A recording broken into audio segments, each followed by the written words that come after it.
tortueux. Même ton cœur, hein. Faut pas dire ce qu'on te dit tortueux, tu dis regarde le voisin. Non, c'est pas le voisin. Le cœur de l'homme est tortueux. Et il est méchant. Qui peut? C'est-à-dire que ici, le qui peut le connaître veut dire l'homme ne peut pas connaître son cœur. Il n'y a que... Parce que le cœur, je vous ai dit, c'est un labyrinthe. Le cœur n'est pas une vitrine où je me tiens comme ça devant une boutique, je vois ce qu'il y a dedans. Ça, c'est une vitrine. Le cœur est un labyrinthe.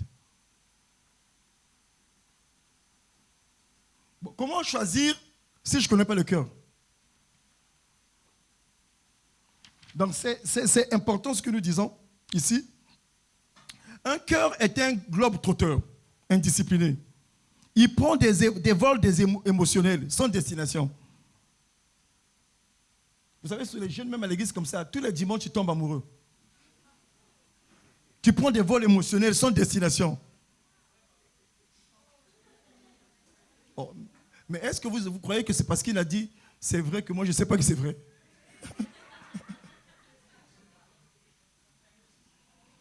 Donc, il y a des vols émotionnels, le cœur. Tu sors d'ici là, dès que tu sors, tu arrives là au champ, vol émotionnel. Sans destination. Sans pilote et sans plan de vol. Et finit par atterrir dans des zones de turbulence. Le cœur. J'étais en train d'expliquer à...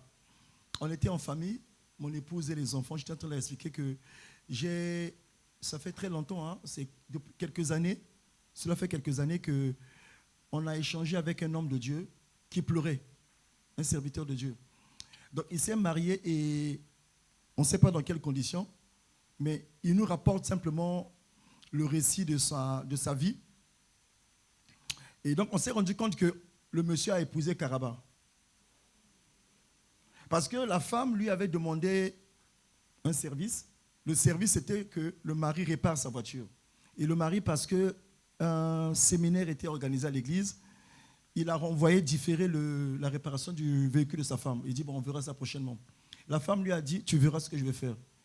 Donc, la femme débarque en plein séminaire, donc pendant que la louange joue, monte, prend le micro et dit comme ça publiquement à tout le monde, la femme du pasteur, il dit ceci exactement. Si votre pasteur ne répare pas mon véhicule, il n'y aura plus de séminaire.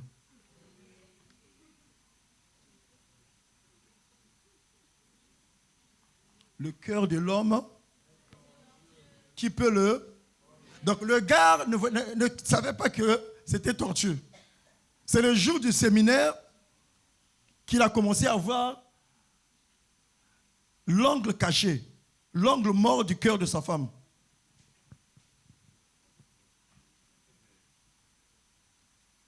Ce n'est pas une affaire... Non, je l'ai vu, j'ai bien réfléchi. Non, ce n'est pas un problème de réflexion. Même les médecins ne connaissent pas leur cœur. Donc ce n'est pas par les études de médecine, ce n'est pas par intelligence. Tel que nous sommes ici, là, on ne se connaît pas. On se connaît pas. On se connaît.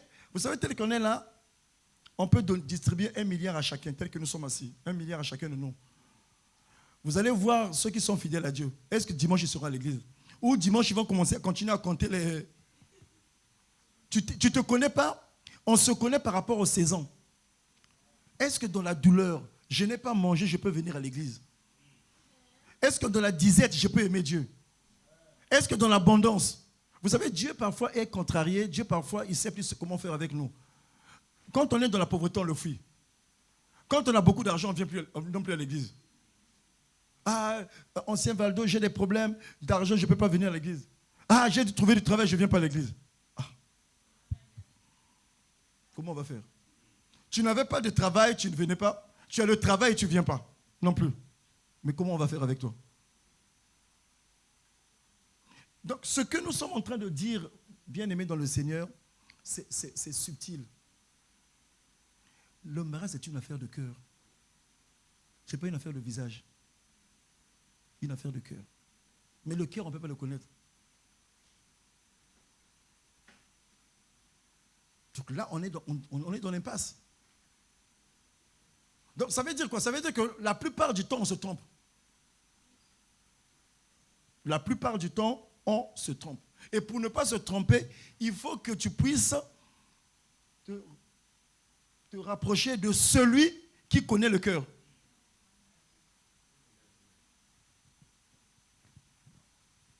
C'est lui qui va te dire, ok, c'est bon. Mais sinon, ah oui, bon, c'est bon. Tu vois, moi, je vois qu'on sourit, il me comprend. Oui, mais même ton prof de philosophie te comprend. Ce n'est pas pour autant qu'il serait ton mari. Ton voisin te comprend.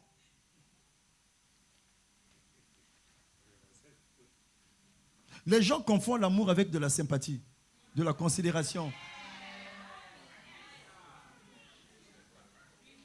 La sympathie, ce n'est pas l'amour, c'est un sentiment. La considération, c'est un sentiment, ce n'est pas l'amour. Donc,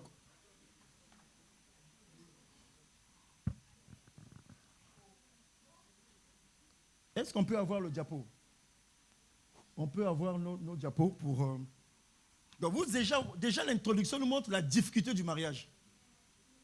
La difficulté parce que c'est une affaire de cœur. Donc, ici, nous avons notre introduction. Dieu est un Dieu d'ordre. Et nos 3 saisons sont ici fixées. Donc, la première saison, c'est la saison d'amour. La deuxième saison, c'est la saison des fiançailles et puis le mariage. La saison ici d'amour, le désordre sentimental produit des blessures. Il y a un désordre. Mais l'ordre divin produit la paix. 1 Corinthiens 14, 40 dit que tout se fasse avec bienséance et ordre. Il faut que les choses se fassent de façon ordonnée, avec bienséance. Ici, l'objectif de notre partage, c'est de protéger les cœurs. Il faut protéger ton cœur. Encadrer les relations. Éviter les dérives sentimentales. Conduire les jeunes vers des mariages solides selon Dieu. Ce n'est pas novelas. Protéger les cœurs. Il faut protéger les cœurs. Encadrer les relations. Éviter les dérives sentimentales. Donc, la première saison ici, aimer avec vérité. On peut avoir la suite, s'il vous plaît.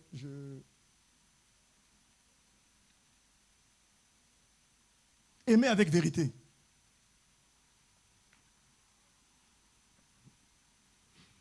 Ici, c'est discerner la volonté de Dieu avant tout engagement émotionnel. Aimer avec vérité. Je disais hier, je ne sais pas à qui, pourquoi on parle de saison? Le mot saison est, ce mot-là est important pour nous parce qu'il y a un temps pour aimer. Vous savez, frère, je dis souvent, nous on est, surtout les garçons, on est aventuriers. Ta vie t'échappe, ta propre vie t'échappe, tu veux te marier. C'est-à-dire, toi-même, tu n'es pas responsable de ta propre vie. Oh, il y a un frère qui m'avait vu à l'époque et dit, non, bon, écoute, docteur, je pense qu'il est temps pour que je me marie. Je dis, ah bon, pourquoi? Il dit, bon, je travaille. Je dis, ok, c'est bon, tu coches la première case. Deuxièmement, je n'arrive plus à faire le ménage ni à préparer. Je dis, non, tu as besoin d'une femme de ménage. Donc, trouve une femme de ménage qui fera le reste. Donc ici, aimer avec vérité. Ecclésiaste chapitre 3, verset 1. Il y a un temps pour tout. Dieu sait. Souvent, je reviens un peu. Il y a un temps pour tout. Je parlais avec hier. Hier, j'étais en train de dire à quelqu'un, est-ce que vous savez que Bathsheba,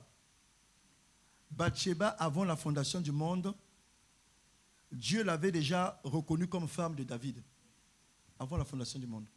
Et Dieu avait décidé, avant même que Bathsheba ne naisse, que Bathsheba devait avoir un enfant avec David, et cet enfant-là devait être le roi d'Israël.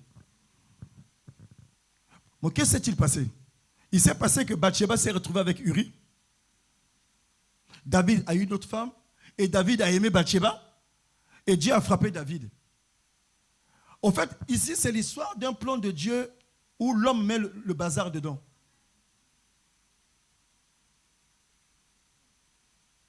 Dieu savait que Bathsheba, mais qu'est-ce qui s'est passé? Qui s'est trompé avant? Est-ce que c'est Bathsheba qui s'est trompé? Est-ce que c'est David? Mais dans tout ce cas, les deux se sont trompés. Tu dis? Ah, donc tu vas voir ça comme ça. Donc, certainement les deux, ils n'ont pas compris le temps. Vous savez, nous, on dit, je dois me... Non. Avant que nous ne naissions, que nous venons sur terre, moi j'aime toujours ce verset, avant la fondation du monde, Dieu n'a pas commencé à travailler le jour de la création. Avant même de créer, Dieu commençait à travailler. Il dit, je vous avais élus. C'est-à-dire qu'il nous avait choisis et avec tout ce qui va avec nous. Il dit, j'ai des projets pour vous. J'ai formé pour vous pas un projet. Parce qu'un projet, l'ensemble des projets, ça fait un programme. Tu n'es pas avec moi? Un programme est fait de projets. Donc, Dieu a fourni des projets. Des projets de quoi? Projet de mariage, projet de travail. Et il dit par la suite, ce qui est dangereux, il dit, je connais les projets. Lui, il connaît les projets qu'il a fait pour nous. Mais moi, je ne connais pas ces projets. Il dit, je connais les projets que j'ai. Lui, il connaît. Mais est-ce que toi, tu connais? Maintenant, notre travail, c'était quoi? Il connaît nos époux, nos épouses.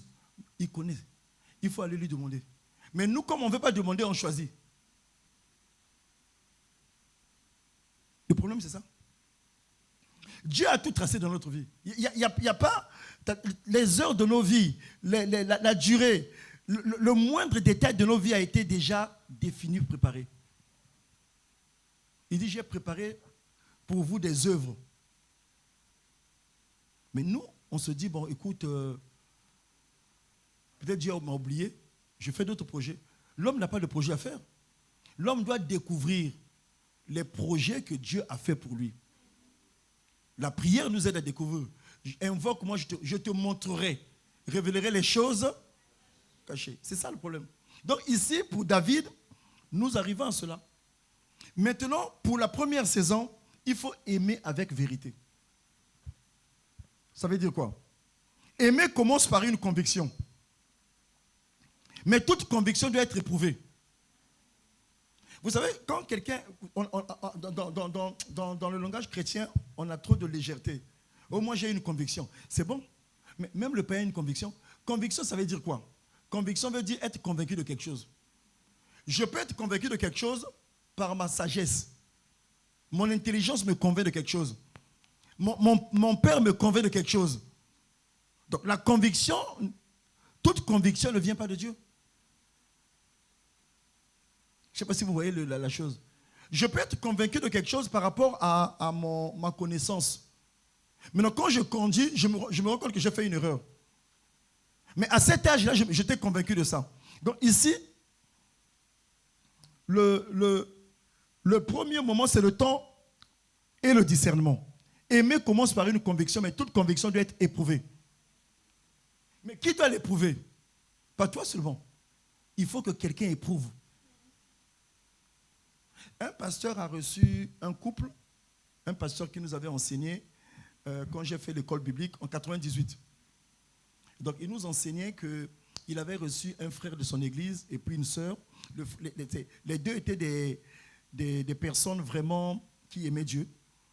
Et donc il accompagnait ce jeune couple fiancé au mariage.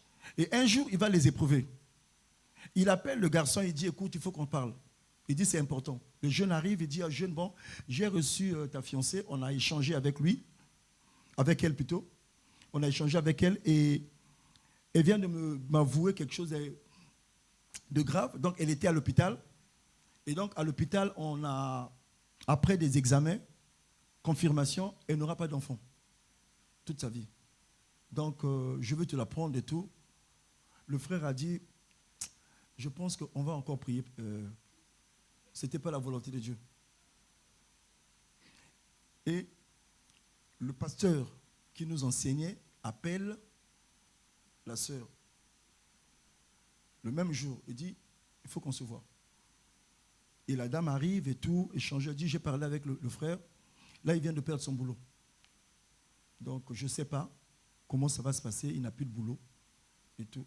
La fille a dit, si c'est comme ça, ce n'est plus lui. Il a éprouvé leur conviction.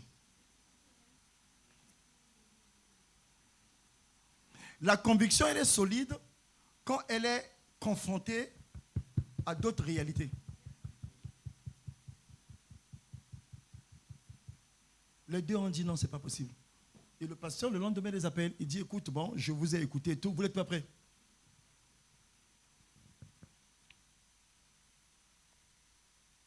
Éprouver. Ce n'est pas toi qui vas éprouver. Donc, vous allez voir que l'affaire du mariage, ce n'est pas toi seul. Le pasteur n'est pas au courant, les paroles ne sont pas au courant. C'est souvent avec la personne, vous parlez. Qui va éprouver la conviction? Il faut que ça soit éprouvé. Il faut. Mais qui va l'éprouver? Donc, le pasteur a éprouvé cette conviction. Moi, j'ai eu déjà à parler avec un couple qui se mariait et donc ils étaient incompatibles. Donc les deux, ils ne pouvaient pas se marier, les deux. Et ils ont ramené les résultats, on leur a parlé. Le frère a dit, je l'aime comme ça. Je l'aime, on va se marier. Ils se sont mariés, les enfants sont en bonne santé.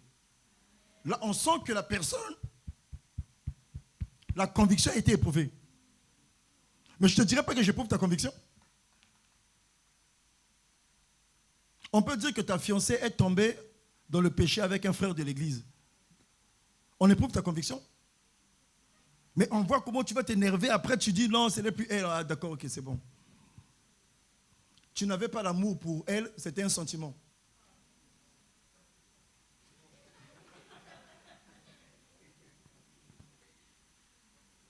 La Bible dit dans la Cantique des Cantiques, l'amour est fort comme la mort.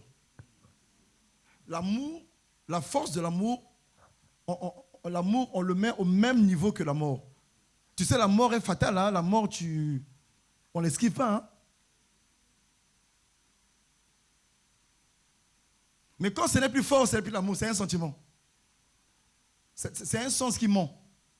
C'est ça le sentiment. Donc ici, la première saison, il faut, quand tu aimes, la personne n'est pas au courant. Même la fille, je vous en parlerai tout à l'heure. Les circonstances, comment je vais savoir? On éprouve. Il y a la paix intérieure, l'alignement spirituel avec la parole de Dieu, le respect des principes bibliques, le fruit de l'esprit. L'amour est responsable, pur et discipliné. Ce qu'on dit amour là, on s'aime. Ce n'est pas de l'amour, ce n'est pas discipliné. Et donc ça, c'est quelque chose qu'il faut voir. Ici, les règles fondamentales, c'est que pas d'approche directe sans validation. Je ne peux pas aller voir la sœur sans que mon pasteur, quelqu'un a validé. Vous, tous les deux, vous vous trompez. Mais qui a validé? Qui a? Donc ici, l'approche, c'est que quand on aime, on ne dit pas déjà à la sœur. Quelqu'un doit d'abord valider ta propre. Parce que sinon, tu vas changer d'avis.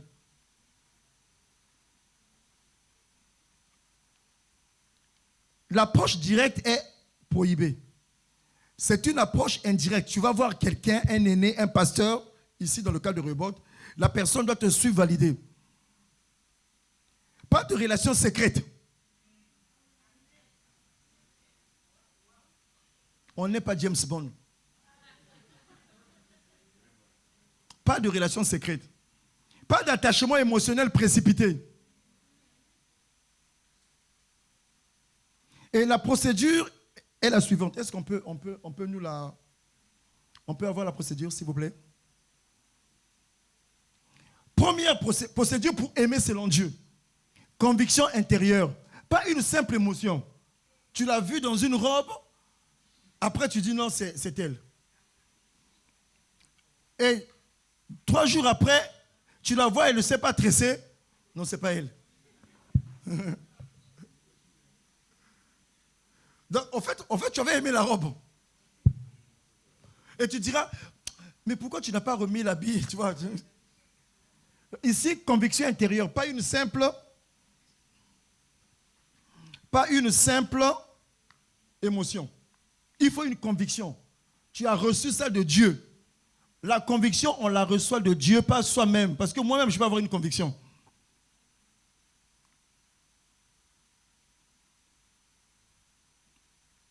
Et quand je reçois cette conviction, deuxième étape, consulter le pasteur, s'approcher sans approcher la sœur. Je vais voir le pasteur, je dis, pasteur, j'ai une conviction, ancien Valdo, pour la sœur. Ah, d'accord. La sœur n'est pas au courant. Parce que la personne que tu vas voir, cette tierce personne va t'aider et cette personne n'est pas impliquée.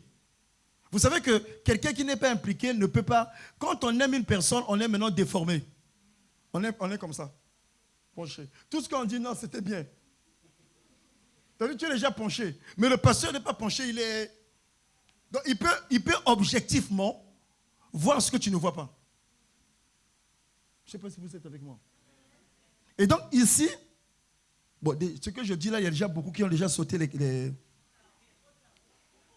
Voilà pourquoi beaucoup de gens de mariage, c'est les malédictions nuptiales.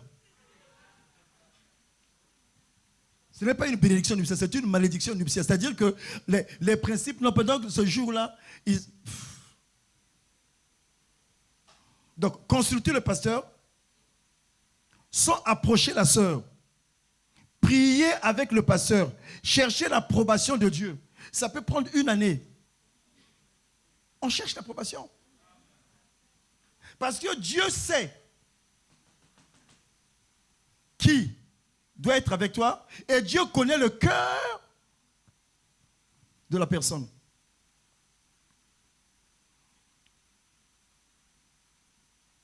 Cherchez l'approbation. Et ici, quand l'approbation est reçue, puis présenter au pasteur, vous vous présentez au pasteur et le pasteur vous envoie vers la famille. Avant même le pasteur vous envoie vers la famille, ici, il y a la rencontre de la pureté. Le pasteur vous reçoit, tous les deux, vous parle et vous demande de faire d'abord des examens. Des examens prénuptiaux. Il faut des examens, même aller voir la famille. Nous, on a eu des cas, malheureusement, on a eu déjà des cas où les gens ils sont allés très vite en besogne. Et quand ils font faire les examens, les examens ont révélé quelques problèmes. Et le frère va maintenant reculer et il va divulguer l'état de santé de la sœur à tout le monde. On lui demande, ah, elle a tel problème. Parce que les gens posent la question, mais pourquoi vous n'êtes plus ensemble? Ah oui, mais les examens, elle a tel problème. Les examens doivent être faits avant tout. Maintenant, si vous avez la foi de vivre malgré les résultats, il n'y a pas de problème. Mais il faut connaître l'état de l'autre. Il faut faire les examens. Et ça, c'est à rebot, c'est exigé. Et pas seulement à rebot, sous d'autres cieux également, c'est exigé.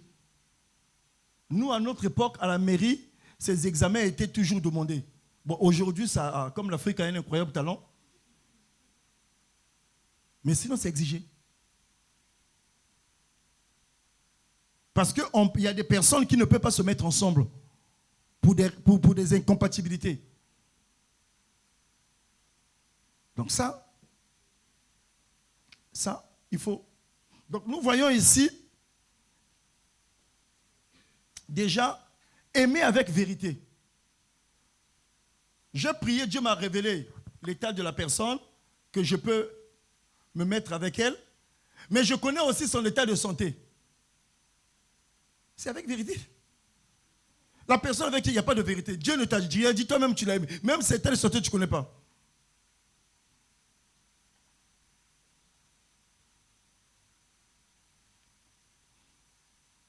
On ne marie pas le visage.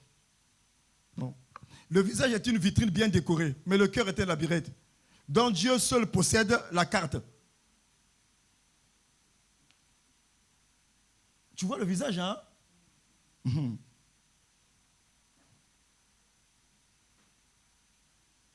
Le cœur promet très vite, hein, mais il change parfois sans prévenir. Il aime avec feu, puis se reproduit sans explication. Ceux qui sont dans les relations cachées le savent. Ils vont témoigner tout à l'heure. Il y aura une plage tout à l'heure pour... Tu dis, oh, mais comment il m'appelait là? Tout d'un coup, il ne m'appelle plus.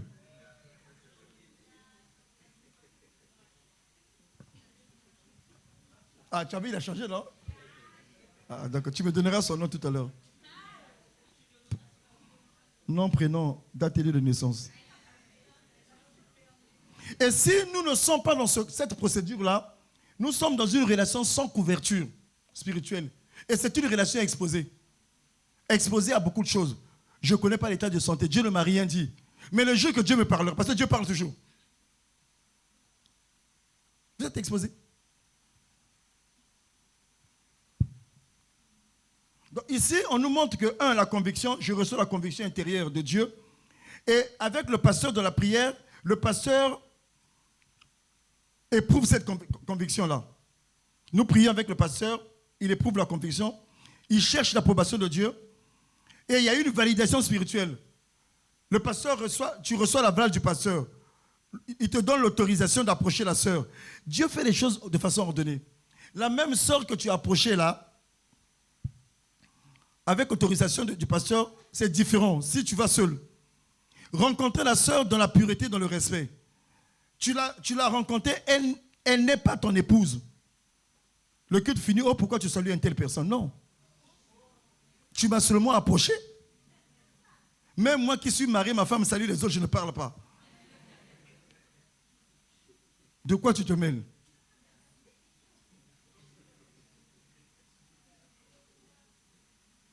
Oh, je te vois toi avec tel frère. Mais dis-moi un peu. On est où? Ici, c'est Paris, hein? Non, on a un problème. Tu vois? Donc, des comportements, parfois, on se dit, mais vraiment... Donc, ici, nous voyons qu'il y a une approche, il n'y a pas de pureté, de respect. Oh, tu n'es pas venu, pourquoi tu ne m'as pas dit eux? Même mon grand frère qui est à l'église, je ne lui ai pas dit que je devais venir. Mais toi tu es qui? Et naturellement, il y a des gens aussi, des jeunes filles aussi qui rentrent dans son... Tu rentres sous un joug. Ni Dieu ne le connaît pas en tant que mari, même le pasteur. Et toi tu... Mais vraiment...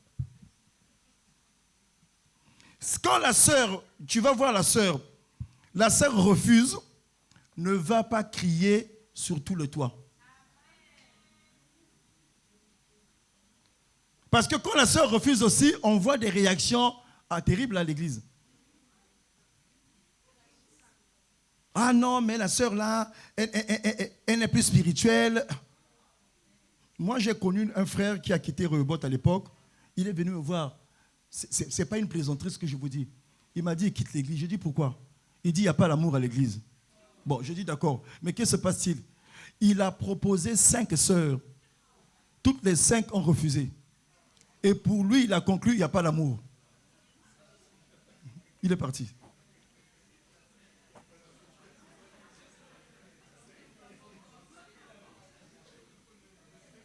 Je lui ai dit, tu es parti comment? Tu es parti proposer comment? Mais ça se fait dans la prière. Je lui ai dit, est-ce que tu sais qu'il y a des refus, oui. C'est-à-dire que dans un premier temps, il a refusé. Comment tu es dans la pagaille comme ça, là? 5. Tu n'es pas le petit-fils de Salomon? Et après l'approbation de la sœur, si la sœur donne son approbation, vous retournez voir le pasteur. Et en ce moment-là, le pasteur avec toi et la sœur, vous commencez la prière et vous donnera le top pour les examens prénuptiaux. Et quand les examens sont finalement réalisés, vous présentez les résultats au niveau du pasteur, il vous donne le top d'aller voir la famille.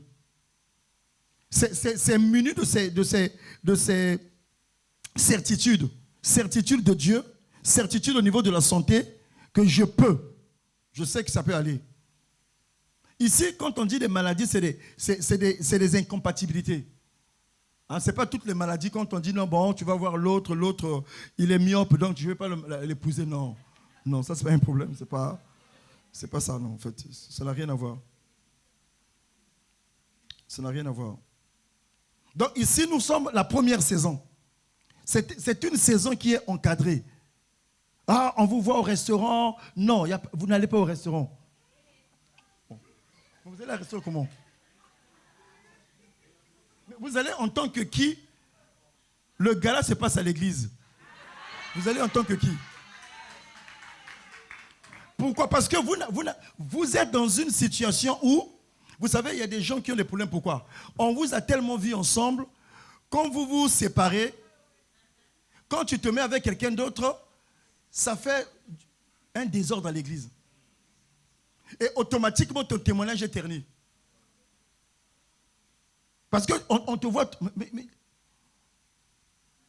c'est ça le problème. Moi, je me suis rendu... Moi, quand je suis allé voir l'apôtre pour lui parler de mon mariage, il m'a dit, ce n'est pas encore le moment où on en reparlera. Il dit, quand je te dirai oui. Mais frère, sœur, c'est comme ça que nous, on a grandi. Nous, on a grandi, on était païens, on était chrétiens plutôt, avec certains frères, je ne cite pas les noms ici. Quand on n'était pas mariés, on était serviteurs de Dieu. Quand on avait les désirs sexuels, on va voir l'apôtre, on lui dit, on nous met en prière. Mais nous, on a grandi comme ça. On a grandi où quelqu'un nous suivait. Vous n'êtes pas suivi. Au fait, vous n'avez pas un pasteur. Vous écoutez un prédicateur. Le pasteur, c'est celui qui te paie, qui te suit au quotidien, la brebis. Mais si tu m'écoutes prêcher, je ne suis pas ton pasteur. Il faut que je te suive. La prédication ne fait pas grandir. Il faut un suivi. Est-ce que cette prédication, tu l'as reçue? Comment tu l'as reçue? Et comment ça va se mettre en place dans ta vie, dans ton quotidien? Comment tout ce qui a été dit va se mettre en place? Et avec qui? Qui te suit? Personne. La Bible dit qu'il a donné les pasteurs, les docteurs pour le perfectionnement des saints. C'est-à-dire perfectionner ici, c'est vous aider à grandir. Pas que le Saint-Esprit ne peut pas le faire, mais le Saint-Esprit, le pasteur, chacun a un travail, un rôle à jouer. Donc ici, je reviens sur ça. Il faut comprendre ça, frère. Le mariage est une affaire sérieuse. Ce n'est pas ce que nous bricolons là. Je me réveille comme ça, je vois que non, ce n'est pas ça. Donc la première saison est là. Vous la voyez sous vos yeux. Donc c'est un voyage. En fait, si vous ne suivez pas ça, c'est comme si vous voyagez sans pilote, sans visa, sans passeport. Vous êtes un clandestin. Il y a beaucoup de clandestins. Ils marchent ensemble, le pasteur va, vous êtes avec qui? Ils ont peur. Oh non, pasteur, on parle seulement. Vous êtes des clandestins. Qui vous suit? Qui vous a dit?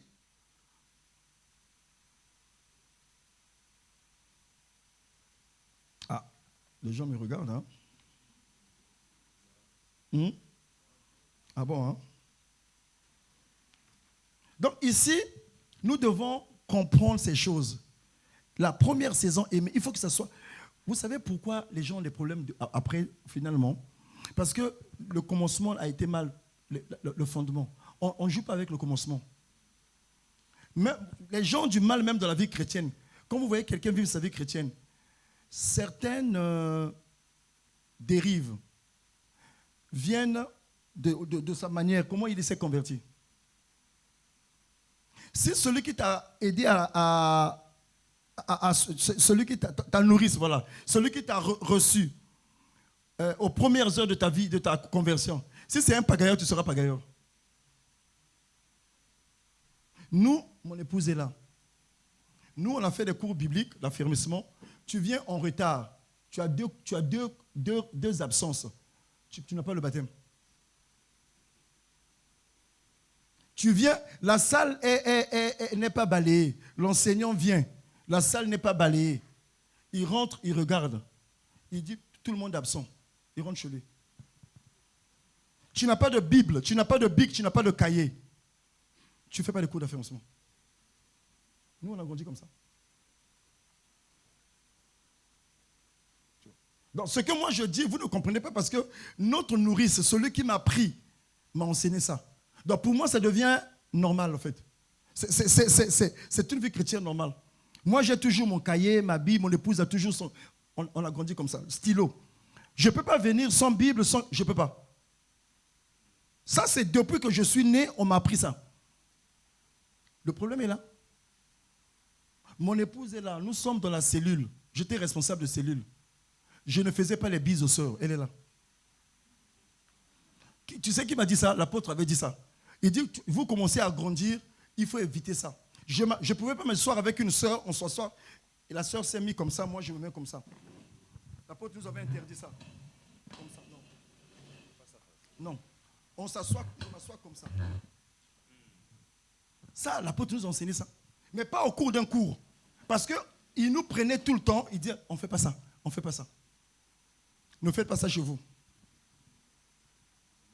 Vous n'avez pas grandi comme ça. Vous avez grandi avec beaucoup de légèreté.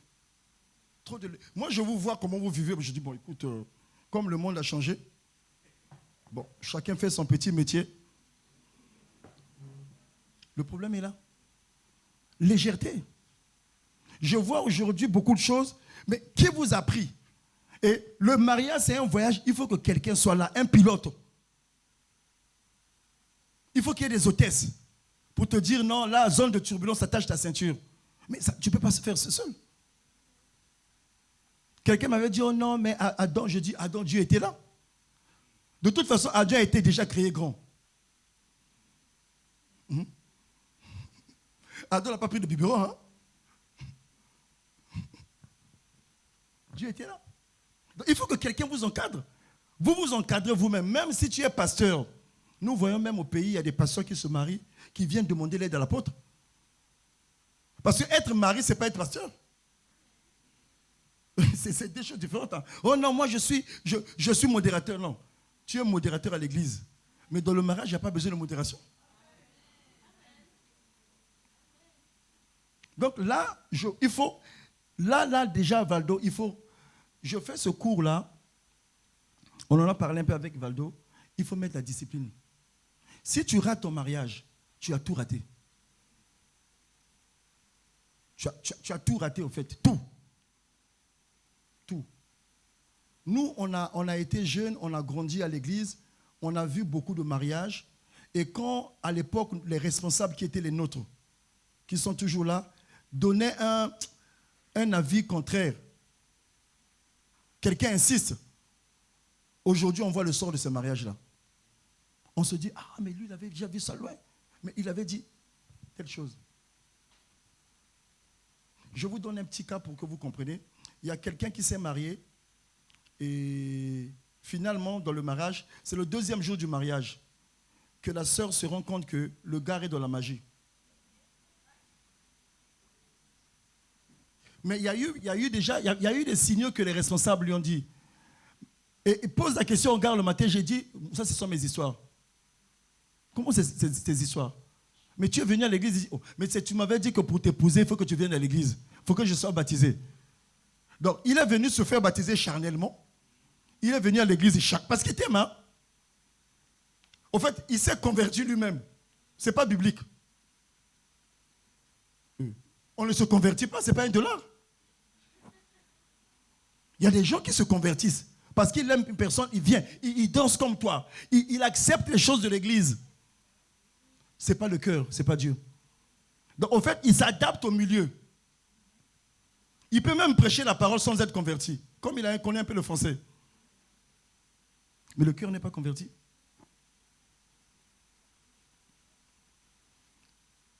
Donc ça, Dieu connaît même ceux qui sont à l'église ici. Valdo, tu me cherches le passage. Est-ce que vous savez qu'il y a des gens qui sont à l'église qui ne seront pas sauvés? Dieu a dit que ceux qui seront sauvés sont déjà connus. Il y a des gens qui sont à l'église aujourd'hui qui finiront par partir. Mais Dieu les connaît.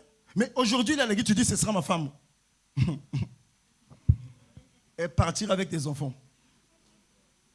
Dieu sait. Donc, quand on a voyagé au niveau de la première saison, je reprends ce que j'ai dit tout à l'heure. Le cœur n'a pas été créé pour se diriger seul. Ne dirige pas ton cœur seul. Le cœur n'a pas été créé pour diriger seul. Le cœur a été créé pour obéir à la parole de Dieu, pour se soumettre au Saint-Esprit. Parce que le cœur, c'est l'unité centrale. Garde ton cœur.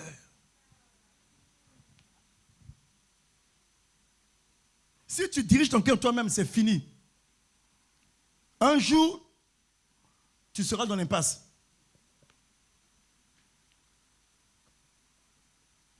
Donc, je passe à la deuxième saison. Si ces choses-là, tout ce qu'on a dit là, toute cette procédure s'est faite dans la bienséance et dans l'ordre, on passe maintenant. Les fiançailles, bien aimés dans le Seigneur, les fiançailles, c'est l'officialisation d'une relation. Au niveau des parents, au niveau de l'église. Les gens se disent fiancés, je ne sais pas d'où. Peut-être de mari de nuit ou de femme de nuit. Mais les fiançailles, le mot fiancé, c'est officialiser une relation. C'est ça les fiançailles. Et les fiançailles se passent avec pureté. Ce n'est pas ton mari. Ce n'est ni moins encore ta femme. Donc les fiançailles ici, c'est l'officialisation familiale d'abord. Tu es parti voir la famille, il y a eu rencontre familiale. Je vois maintenant les gens s'accroupissent, ils mettent genoux à terre. Et ça, c'est le film, frère. Ah non, vous aimez les films, hein? Donc il y a déjà Hollywood, il y a Nollywood, il y a maintenant Chrétienwood. Ouh là là. Gospelwood. Donc, ici, c'est une procédure sérieuse. On connaît les gens, on a eu à faire les examens prénuptiaux, on a prié avec le pasteur, on a eu des assurances. Pas toutes les assurances, mais on a eu des assurances, des convictions éprouvées. Dieu a donné son approbation. Ici, l'approbation, ce n'est pas seulement que tu as fermé les yeux comme ça, Dieu t'a dit, frère, la sœur X, non, ce n'est pas ça. Il y a beaucoup d'éléments aussi qui sont de l'approbation. Le temps, nous, on n'a pas tout le temps pour... Mais l'approbation, on peut l'obtenir d'une manière ou d'une autre. Mais il faut que ça soit encadré par une personne. Et fiançailles, c'est qu'il y a la rencontre familiale. Amen. Proverbe 15, 22. Je suis allé un peu vite. Hein. Quand on dit ici avec pureté, c'est que ici la pureté, c'est pureté sexuelle stricte, pas seulement pureté sexuelle, discipline émotionnelle, respect des limites. Il y a des limites. Il y a des limites. Même s'il n'y a pas d'exponentiel, il y a des limites. Proverbe 15, 22. Les projets échouent faute d'une assemblée qui délibère. Mais ils réussissent quand il y a de nombreux. Tu es dans un projet de mariage, toi-même tu délibères. Le pasteur n'est pas au courant, tes parents ne sont pas au courant. Vous délibérez seul. Je ne sais pas où est-ce que vous affichez après. Donc ici, les fiançailles sont encadrées par l'Église. À ce niveau-là, quand on arrive aux fiançailles, il y a ce document, je voulais... l'ancien Val-d'Oise, ça c'est le cours de formation des encadreurs de couple. Il y a des enseignements ici. Il faut que vous soyez formés. Je peux être un bon pasteur, mais un mauvais mari. Je peux être un bon père, mais un mauvais mari. Est-ce que vous savez que Moïse était un mauvais mari? Jéthro est venu. Le conseil que Jéthro a donné à Moïse, c'est pour d'abord sa fille. Hein? Nous, on dit maintenant, oui, Jéthro est venu dire à Moïse, non.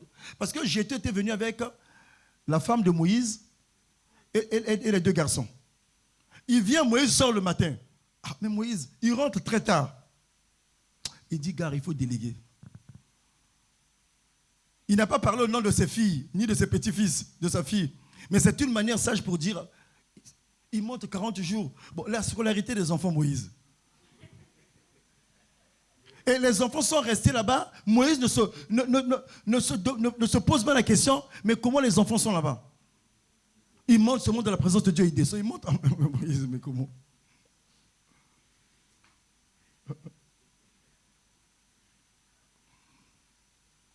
Il a ramené les 2 enfants. Donc Moïse était un mauvais mari et un mauvais père. Et les enfants sont arrivés, demandent quand même les nouvelles. Il va juger les affaires, il rentre le soir. Il va dans sa tente. Le lendemain, Jétro a dit, ah, le gars là, sinon ma fille va encore revenir chez moi. Et il a commencé à donner des conseils à Moïse. Donc ici, les fiançailles doivent être encadrés. Nous avons besoin d'une formation. Et Rehoboth a une formation prévue pour ça. Il faut un suivi par des responsables. Nous, quand on voulait, apprête à se marier, à l'époque, l'apôtre avait envoyé le pasteur Oba, le responsable de notre assemblée de Pointe-Noire. C'est lui qui est venu voir chez moi si j'avais un lit.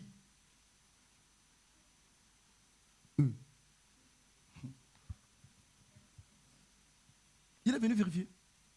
Il dit, il faut un nouveau lit. Il est venu voir. Nous, quand on voit, oh non, tu rentres dans ma vie privée, Je ne rentre pas dans ta vie privée. Le mariage à l'église, ce n'est pas une vie privée.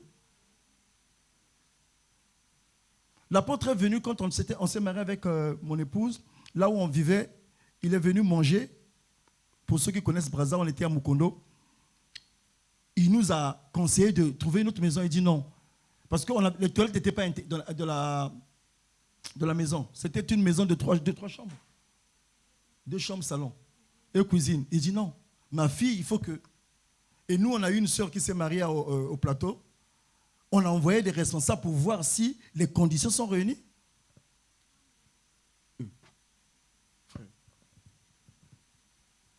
On a envoyé. Donc, ça, c'est important. Quand je dis ces conditions réunies, on ne demande pas la voiture. Mais au moins, tu as un lit. Tu n'as pas de lit. Tu es dans la lit. Bon, c'est un problème. Est-ce que tu me suis? Donc ici, les fiançailles doivent être encadrées. Et on peut, à notre époque, on pouvait différer un mariage. Parce qu'on se rend compte que toutes les conditions ne sont pas réunies. Et à notre époque, on priait pour nous, on faisait notre délivrance. Vous savez, il y a des choses qui sont en nous, des caractères, ça nécessite qu'on prie pour nous. Maintenant, si tu dis à quelqu'un de faire le délivrance, non, moi je fais la manicure, la pédicure. Non, tu dois. Le mariage aujourd'hui, les fiançailles aujourd'hui sont devenus un moment où les 2 fiancés, à votre époque, vous vous comparez aux mariés. Plus, on vous voit tous ensemble, des photos. Moi, j'ai vu des photos des frères qui se sont mariés. Bon, je n'ai pas voulu mettre ma bouche dedans. Qui vont se marier. S'asseoir sur on l'a sait. Mais ce n'est pas ta femme. Tu n'as pas fait la dot. Ça, c'est la faute. Frère. Et puis on dit CVD. Qu'est-ce que c'est CVD? Tu n'as pas donné la dot. Mais il y a des postures, vous ne pouvez pas. Ce n'est pas ta femme. Donc une sœur, tu la mets sur tes genoux. Samson est tombé comment? Sa tête était sur les genoux.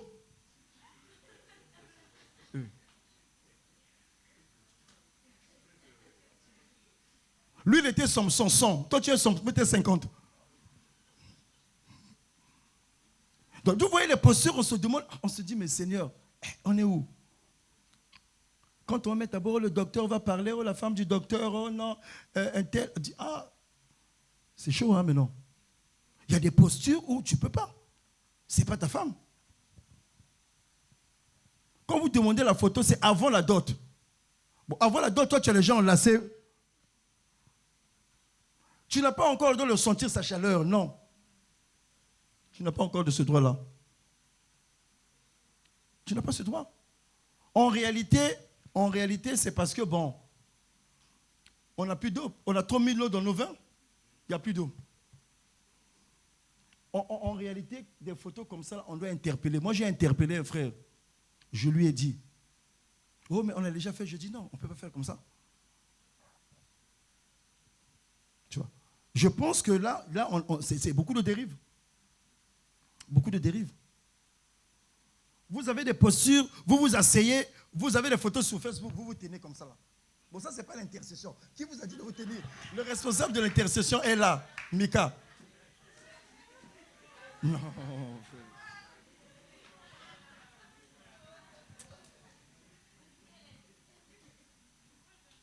Tu vois, ce voyage-là, vous le faites mal.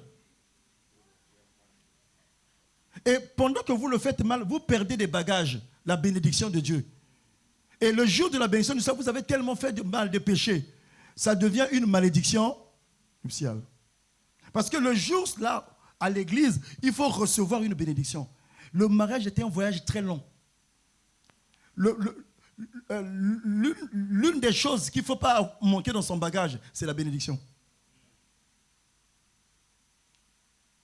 On était en train de parler avec les filles et mon épouse. Je leur ai dit, dans le mariage, s'il y a un moment dans le mariage, s'il n'y a pas Dieu, vous allez vous séparer. Même quand c'est la volonté de Dieu. Même quand c'est la volonté, s'il n'y a pas Dieu.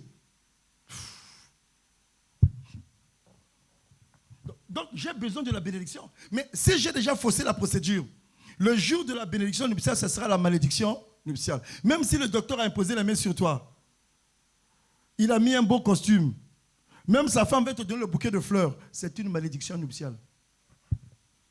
Parce que toute la procédure est faussée. Tu deviens un clandestin. C'est ça le problème. Et les gens jouent avec ça. Donc l'officialisation des fiançailles. Quand on est fiancé, nous quand on s'est fiancé, on nous a présenté à l'église.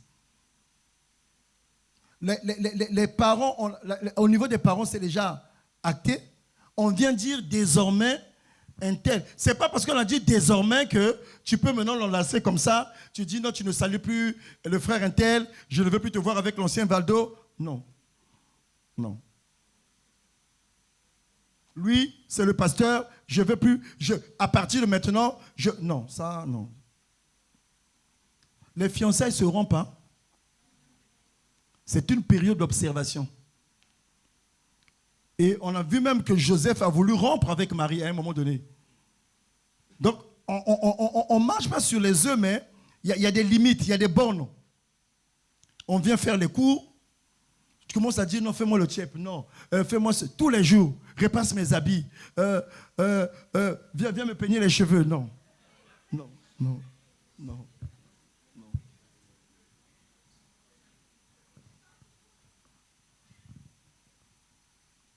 Donc, les fiançailles, c'est officialisation familiale, officialisation à l'église.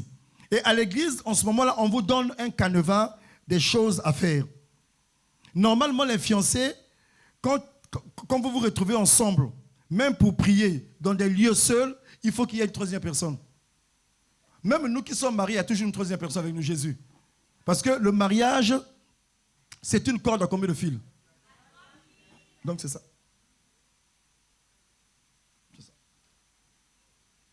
Il faut qu'il y ait toujours un intercalaire, là, pour vous empêcher de vous intercaler.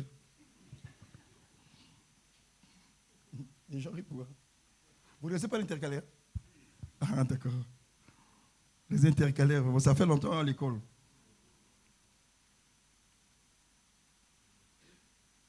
Il y a des temps de prière. Donc, les temps de fiançailles, c'est les temps de préparation, le temps de prière, le temps d'encadrement. Les fiançailles ne sont pas une liberté. Mais c'est une responsabilité. Ce n'est pas une liberté. Vous vous tenez par les mains comme ça. Là. Même nous, on est mariés, parfois on ne se tient pas. On marche chacun pour soi, Dieu pour tous. Mais tu tiens toujours la personne comme ça. Là. Moi, je ne serai pas où que tu ne seras pas là non plus. Dieu a dit ceci. Vous serez sur un même lit. L'un sera enlevé.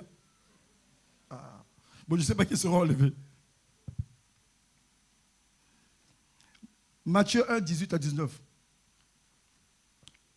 On va lire le texte. Et puis vous allez poser des questions. Donc nous sommes là au niveau de la procédure, au niveau du temps de prière régulier. Moi, ces dernières années ont été pour moi des années un peu d'interrogation. Les gens ne sont plus prêts pour les formations. Parfois l'autre vient, l'un vient, l'autre ne vient pas. Donc, La formation n'est pas vraiment faite comme nous, à notre époque. Nous, on a suivi des formations. Mon épouse était dans la maison d'un serviteur de Dieu. A vécu dans cette avant le mariage. La formation pratique. Parce qu'il faut savoir si tu sais faire la table.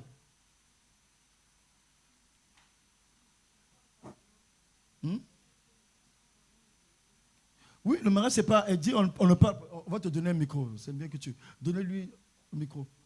Elle dit des bonnes choses. Elle murmure ce mot-là. Elle va le dire à haute voix, c'est mieux. Il faut que la personne vive. Elle danse bien à l'église, elle chante bien. Elle fait le riz bien. Mais est-ce qu'elle sait servir? Ah, pas de réponse. Tu as dit que tout à l'heure, là, vas-y, s'il te plaît. Non, j'ai juste dit qu'on ne parle pas qu'en langue dans le mariage. Voilà. C'est pour cela qu'on ajoute des formations pratiques. Est-ce que la femme sait repasser? C'est ça? Non, c'est pratique. Tu vois? C'est pas que, au fait, on ne demande pas à la femme de savoir tout faire, mais il y a un minimum. Et même, est-ce que le mari sait? Vous savez, dans notre culture africaine, ce sont les femmes qui sont toujours préparées au mariage. Nous, les hommes, nous sommes des incapables, des insoumis. Pourquoi? Parce qu'il y a des hommes, quand vous voyez comment nous nous comportons, mais nous faisons du mal aux sœurs. La sœur s'est fait préparer, tu ne sais pas dire merci. Déjà, on le voit à l'église ici, là. Mais nous, on est là, mon épouse est là. Mon épouse est là, moi, je fais la vaisselle. Ça n'enlève rien, rien. Rien en moi. Au contraire, ça me fait grandir. Valdo doit faire la vaisselle. Mais comment on va faire? Tu vois? Et parce que le problème, c'est quoi? Le problème, c'est quoi, frères et sœurs? Ce n'est pas biblique. La Bible ne dit pas que les femmes sont créées pour des tâches ménagères. Non, ce n'est pas biblique. La Bible dit que la femme sera une aide dans tous les domaines. C'est ça. Donc, nous devons, les hommes doivent... Mais nous, on ne nous a pas appris à faire ça. Balayer, on ne sait pas balayer. C'est ça. Donc, il faudrait que même les hommes... Mais la raison pour laquelle notre père, l'apôtre, a créé le groupe des hommes, il nous a donné la raison publiquement. Il dit parce qu'il s'est rendu compte que dans les mariages, les hommes ne sont pas responsables. Et donc, le groupe des hommes... Et il avait souhaité que les premières réunions se tiennent, que ce soit une femme qui parle aux hommes. Et nous, au plateau, c'était une maman qui nous avait parlé. Parce qu'il faut que les femmes enseignent les hommes comment vivre avec une femme.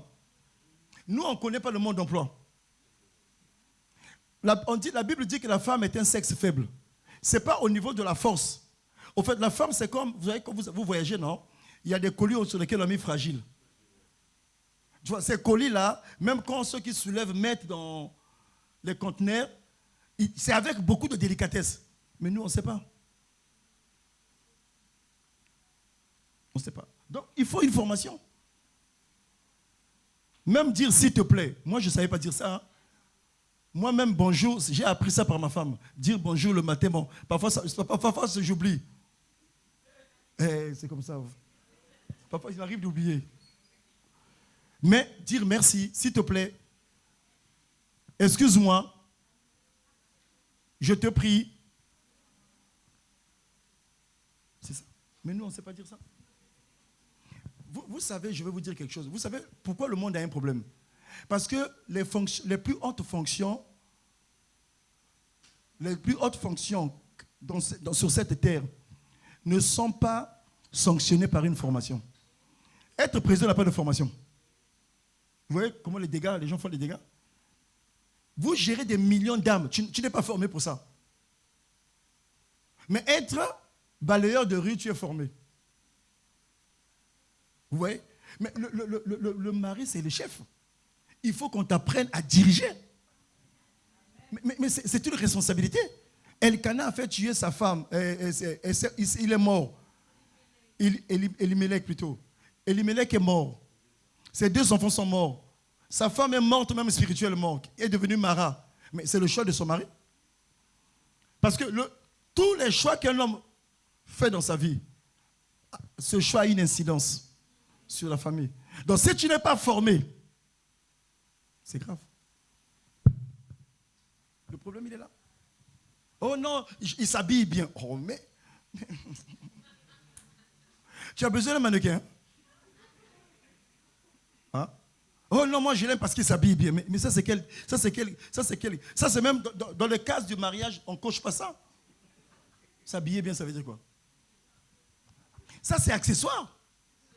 Est-ce que c'est dirigé? La Bible dit ceci, écoutez-moi bien. Je vais vous donner, donnez-moi le verset. Il dit, si quelqu'un ne sait pas prendre soin, bon, pire qu'un païen, ça veut dire quoi? Tu deviens démon. Mais pire qu'un païen, c'est quoi? C'est-à-dire que si même si je suis baptisé, je suis pasteur, je ne prends pas soin de mon épouse et de mes enfants, mon baptême, mon appel est nul. Je suis pire qu'un païen.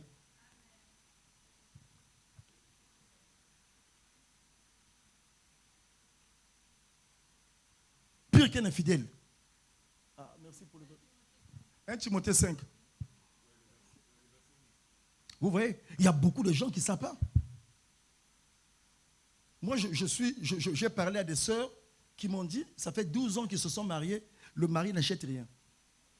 La femme tombe malade, le mari a l'argent et dit, débrouille-toi. Chrétien, oui, je vous assure. C'est bien de tousser. J'ai déjà eu des cas aussi où la femme, le mari a acheté, la femme guérie demande le remboursement, le mari. Oui, non, si tu dis pardon, chrétien, il est à l'église, tu es élevé au-dessus de mes dettes.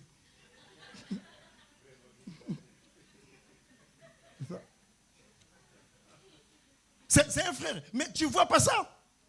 Toi, tu l'as aimé parce qu'il s'habille bien. C'est-à-dire tout son argent va dedans.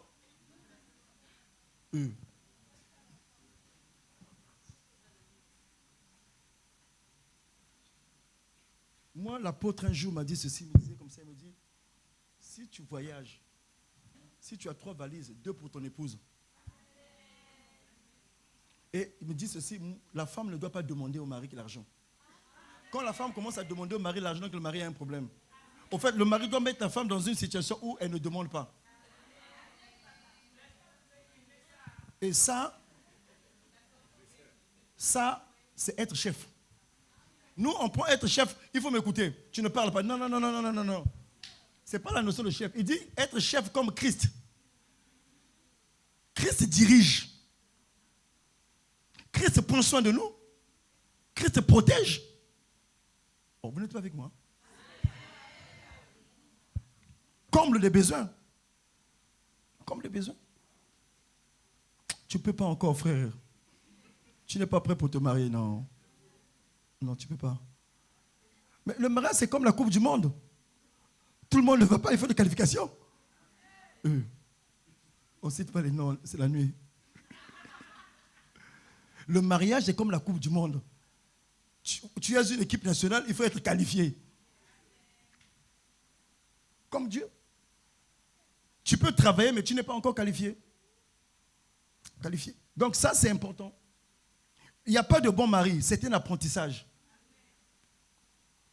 Donc, quand on a fini cette saison-là aussi, de la bonne manière, la procédure, on va aller vite. 3e saison, donc ça, c'est le cœur qui voyage.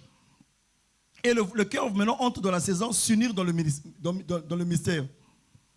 Le temps de se marier. C'est pourquoi l'homme quittera son père et sa mère. Ce n'est pas la femme qui doit quitter, c'est l'homme.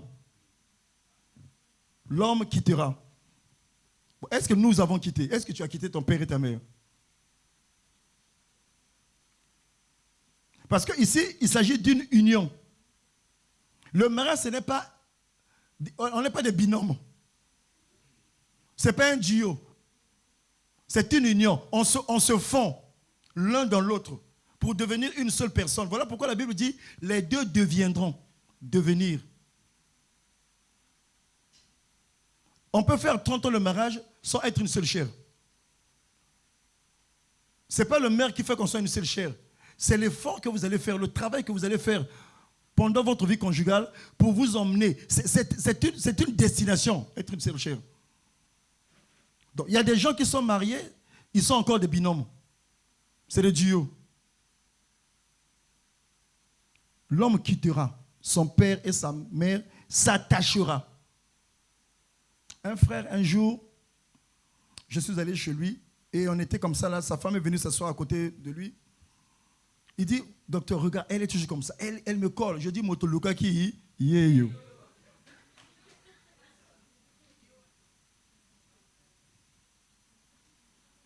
Bon, en français, comment on peut traduire ça en français?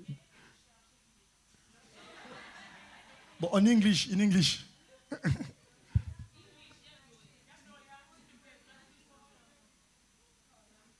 Non, tu sais, là, pas comme ça, l'anglais, c'est pas bon. Sois béni, Gloria. Donc, ici, le mariage intervient après préparation, après validation, après maturité, dans cette saison-là. Aujourd'hui, le mariage est devenu un événement. Et ceux qui portent le mariage, c'est ceux qui sont dans l'événementiel. Le mariage, ce n'est pas l'événementiel. C'est d'abord divin. L'événement est un détail dans le mariage. Les gens confondent la vie de tous les jours et l'événement. Mon épouse est là, on a eu à suivre les gens dans le mariage et tout. Il y a des gens qui se sont mariés, mais l'argent, budget, c'est combien?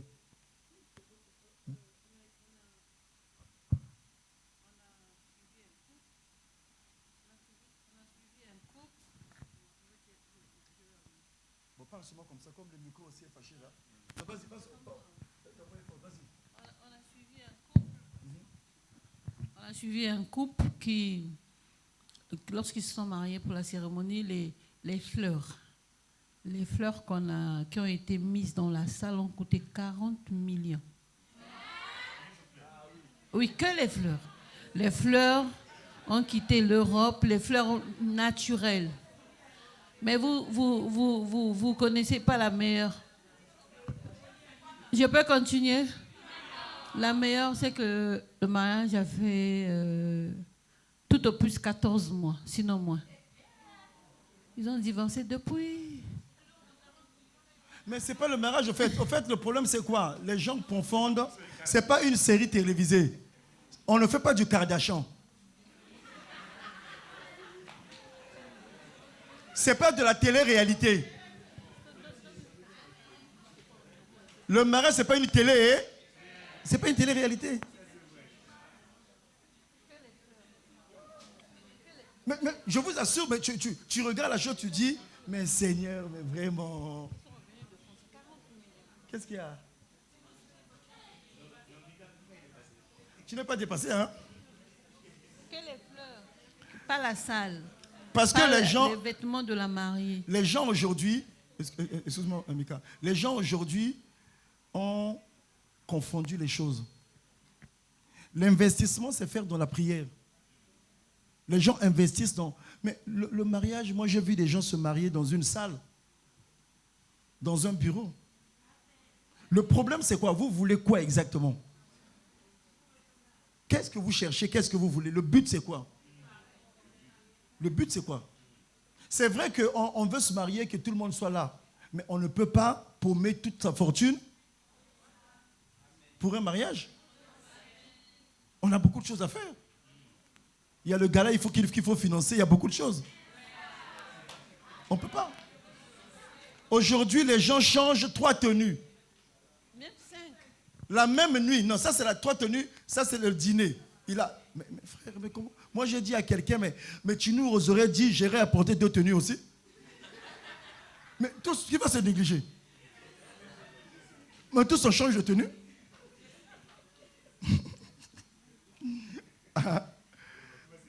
Qui va se négliger? Nous on est assis là, ils changent de tenue, ils rentrent. Oh. Après, dites-nous. Non. Et beaucoup de frères, sœurs, moi j'aime des bonnes choses. Mais il ne faut pas diluer le mondain dans le divin. Et le divin dans le mondain. Il ne faut pas diluer le divin. C'est d'abord une affaire de Dieu. On va célébrer le mariage. J'ai dit à un frère qui se mariait, je lui ai dit, ce que tu vas faire dans ton devis, paye 3 mois de loyer. Et c'est ce qu'il a. Il a trouvé une maison, il a payé 3 mois de loyer. Je dis, fais des provisions. Il avait acheté du riz. Il m'a dit, après, il dit, tu avais raison. Parce que après le mariage, il y a eu ses oncles, ses tantes qui ont fait des photos. Ouh là là. Tu sais, le mariage, il y a des gens comme ça, hein, chez nous là-bas, c'est comme ça. Ils sont dans le cortège et dès qu'ils arrivent à la maison, ils disent non, c'est le mari qui va payer. Oui. Moi, je connais un frère, je connais la sœur. Le mari a été arrêté à l'hôtel. Donc, ils se sont mariés dans l'une des villes du Congo. Donc, il est allé faire la dot avec sa famille. Il a pris l'hôtel. Ses frères, ses amis aussi ont pris le même hôtel. Ne sachant pas que lui, quand ils ont fait la dot samedi, lui, il est resté dimanche et il ne pouvait pas partir lundi. Donc, il devait rester lundi avec une partie mardi. Tout le monde est parti et il veut sortir. À l'hôtel, la réception lui a présenté la note. Il dit, monsieur, vous devez payer. Payer comment? Il dit, mais tous ces jeunes ont dit que non, on devait te voir, toi. Plus de 15 chambres. Oui. 15 chambres. Heureusement pour lui, le frère de la femme connaissait le garde de l'hôtel. Il dit, ce n'était pas prévu. On vous donne une partie et on accepte de payer par échéance. Sinon, on allait bloquer le mari. Donc, les gens qui l'ont accompagné ont mis sur lui, comme c'est son mariage, et on mis sur lui son... Le cœur de l'homme est bon. On l'a mis sur lui. Heureusement que le frère de la femme a dit au gars, non, écoutez, c'est notre gars, on le connaît, c'était pas prévu. On paye. Donc, c'est des choses qu'il faut, on ne connaît pas la suite. Nous, le jour de notre mariage, elle est là. Le jour du mariage, elle s'est fait braquer. Le matin. On a failli faire l'accident. Le même jour. Mais c'est la guerre. Le mariage, spirituellement, c'est la guerre. On nous a suivis pour... C'est-à-dire qu'on a quitté le CFRAD à l'époque. Donc, après la bénédiction nuptiale, donc il y a un véhicule qui nous suivait. On est parti directement chez le témoin de mon épouse. On est sorti de là comme pas des mariés. Donc, on a enlevé ce qu'on pouvait enlever. On est sorti vraiment parce qu'on nous suivait. Mais certains ne veulent pas que vous vous mariez. Donc, si on ne s'était pas préparé dans la prière, ce serait compliqué. Donc, je reviens sur ça. La formation, la prière. La procédure ici, c'est quoi? Triple alliance, procédure. Le mariage coutumier. Notre père l'apôtre, je vous donne son point de vue et je le partage. On ne marie pas avec des dettes. Oh bon, on a donné un peu, bon, tu vois, après... Non. Sinon, nous aussi, on vous donne notre fille, de temps en temps, elle vient et part. Bon, il n'y a pas de dette. Il faut payer. Et il ne faut pas avoir l'habitude de discuter. Si tu n'étais pas prêt, laisse tomber. Parce qu'il y a des familles où quand vous allez discuter, ça devient maintenant alliance culturelle et sociale. Le mariage. Le mariage civil, vous allez à la mairie, protection juridique. Et la bénédiction nuptiale, consécration devant Dieu, alliance spirituelle. Le mariage est une alliance, révélation, image de Christ avec... Moi, j'ai été pris, malheureusement, on ne fait pas malheureusement, j'ai été pris dans un mariage comme ça. Donc, je devais, je pense, modérer. Peut-être pas modérer, prêcher, je ne me rappelle plus. Et donc, je suis tombé dans l'histoire où le marié arrive et le véhicule, on nous demande de sortir. Et donc, le marié, oui, je crois que je modérais. Le marié me dit, il ne faut pas qu'on lise son identité. Parce que ce n'est pas sa vraie identité. Je vous assure. J'ai demandé que la sœur soit là. Je dis, je ne peux pas porter cette responsabilité. Moi, je plaide non coupable. Jésus est mort pour moi. On appelle la sœur et tout, on explique à la sœur. Je dis, moi, je ne vais pas entrer dans les détails qui t'expliquent. Oh non, bon, ça fait rien, on fait comme ça là. Regarde, les femmes, parfois, les filles, pensent que le mariage, c'est le billet pour aller au ciel. On n'a pas besoin du mariage pour aller au ciel. Tu dis? Non, vas-y, tu as une question, vas-y. Non, pose là.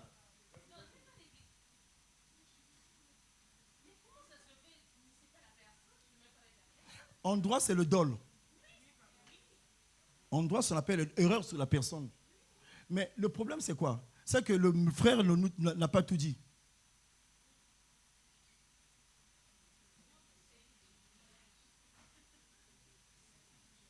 Mais tu ne connais pas le cœur de la personne. J'ai été un peu bouleversé. Il dit non, il y a la famille, il y a ceci et tout. Donc, je ne vais pas entrer là-dedans. Je dis comme toi, tu as accepté. Le mariage, c'est union entre moins plus, moins et moins égal à combien? C'est comme plus, non, en mathématiques. Bon, ça peut faire phase aussi. Je ne rentre pas là-dedans. Mais c'est pour cette raison que quand moi je vous parle du mariage, vous ne parlez pas du mariage, vous parlez des sentiments. Parce que celui qui est avec toi peut te mentir, peut cacher beaucoup de choses. Tu ne sauras pas. Et quand vous êtes dans le mariage, moi je suis rentré dans un taxi. Et à l'époque, et le taximan me dit, vieux, le gars qui est descendu du taxi, je dis oui, il dit, il ne sait pas ce que c'est la voiture de taxi de sa femme. Je dis comment ça? Il dit, il ne sait pas.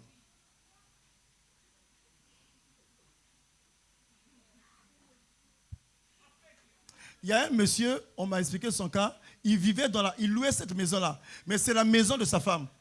C'est la maison construite par sa femme. Donc, ils ont loué pendant 5 ans. Quand il veut partir, la femme dit non, on va rester, on est bien. Quand la petite soeur de la femme vient de l'Europe, arrive, n'est pas dans les confidences, comme ça, il dit, ah, mais vous avez fait du bon boulot, hein, votre maison là. Lui, il dit, mais c'est quoi? Toujours, il faut parler comme ça. Oh, mais ta femme m'a envoyé les photos. Mais ça, c'est votre maison. Il dit quoi? Il dit, toi, tu répètes ça, je ne comprends pas. Il dit, oh, donc ce n'est pas chez vous ici. Et ça fait un scandale. Donc, il louait chez lui.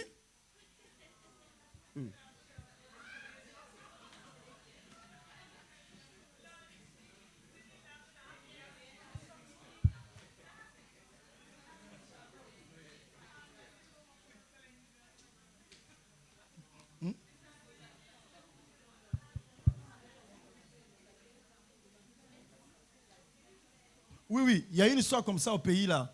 Vas-y, parle. Ça vient de toi, non? Je ne vais pas voler ton histoire. Un couple marié, la femme, elle a acheté une parcelle, elle a construit une maison. Et puis la maison, il y avait des locataires. Depuis des années, le mari n'était pas au courant. Et pendant la saison de pluie, la maison, le mur de la maison, le mur de la maison est tombé dans la parcelle voisine et a tué un enfant là-bas. Ah oui, on est venu appeler, on a appelé que le propriétaire vienne parce qu'il fallait réparer et puis payer les dommages. C'est là que le mari a été mis au courant. Lui, il a dit qu'il n'était pas concerné. Après, on dit qu'il est méchant, il devait aider sa femme. On a dit qu'il n'aime pas sa femme. Ça le concerne, mais il n'est pas concerné. Non, ça le concerne, mais il n'est pas... C'est ça. Non, je vous assure, il y a des choses terribles. Hein? Il n'aime pas sa femme. Il n'aime pas sa femme. Ouais, on dit qu'il n'aime pas sa femme. Il n'aime pas sa femme. Mais ils sont mariés pour le meilleur et pour le pire. Bon, on va prendre... Non. Est-ce que vous vous rendez compte? Regardez. On va faire simple. Hein? Le temps était en train de passer. Il est 14h. On va bientôt s'arrêter. Mais on peut réagir. Il faut que ça soit...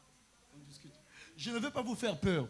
Ce que je suis en train de vouloir vous expliquer, c'est que vous ne prenez pas assez de temps. Et vous allez sur des fausses bases. Le visage. Il faut qu'il soit court. Qu'il ait des diplômes. Il faut qu'il soit... Ça n'a rien à voir. Il faut qu'il parle bien. Qu'il speak English. I am tout à fait sûr qu'il parlera anglais aussi.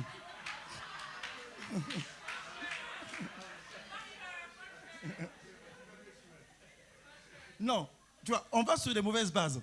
Vous allez vous... 1 Timothée, est-ce qu'on peut lire ça? 1 Timothée chapitre 5. La Bible dit quoi? 14. Vous allez vous marier, mais faites-le selon les règles de l'art. Ne faites pas selon vos caprices. Non. Personne ne va vous empêcher de vous marier. Personne. Mais faites-le selon les règles. 1 Timothée 5, verset 14. Donc, ce que je vous dis, ce n'est pas vous faire peur. Nous, on a vu beaucoup de choses. On est en train de voir, on se dit, non, Seigneur, mais c'est difficile, hein? Parce que celui qui vit à côté de toi, parfois, tu ne le connais pas. 1 Timothée 5. Je veux donc que les jeunes se quoi? C'est la volonté de Dieu. C'est la volonté de Dieu. Mais faites ça selon sa volonté. Pas selon votre volonté. Dieu veut que vous mariez. C'est sa volonté. Mais faites-le selon sa volonté. Comme il veut. Quand il veut. Avec qui il veut. Moi, je dis le seul critère. Hier, j'étais comme vous. Le seul critère aujourd'hui, critère 1 pour un bon mari, une bonne phase, c'est la volonté de Dieu. Deuxième critère, c'est la volonté de Dieu. Troisième critère, c'est la volonté de Dieu. Quatrième critère, c'est ça. À l'époque, on était comme ça. Là. Un frère m'a dit, non, sa femme doit avoir le master. J'ai dit, tu veux faire une école privée ou non? Mais, elle va avoir le master, pourquoi? Tu veux pas faire une école privée? Donc ça, ce sont des choses qu'il faut être posé. Je vous comprends, la jeunesse, c'est... Trouvez-moi cette... Qui est connecté là? La Bible dit, à la jeunesse est attachée la folie. Qui connaît le texte? Donc, si nous, on ne vous encadre pas, votre folie va grandir. C'est pour cette raison que quand vous avez des jeunes, il faut les encadrer. Ce que nous faisons, ce n'est pas vous refuser que vous mariez, non. Faites-le selon la volonté de Dieu. Comme il veut, quand il veut.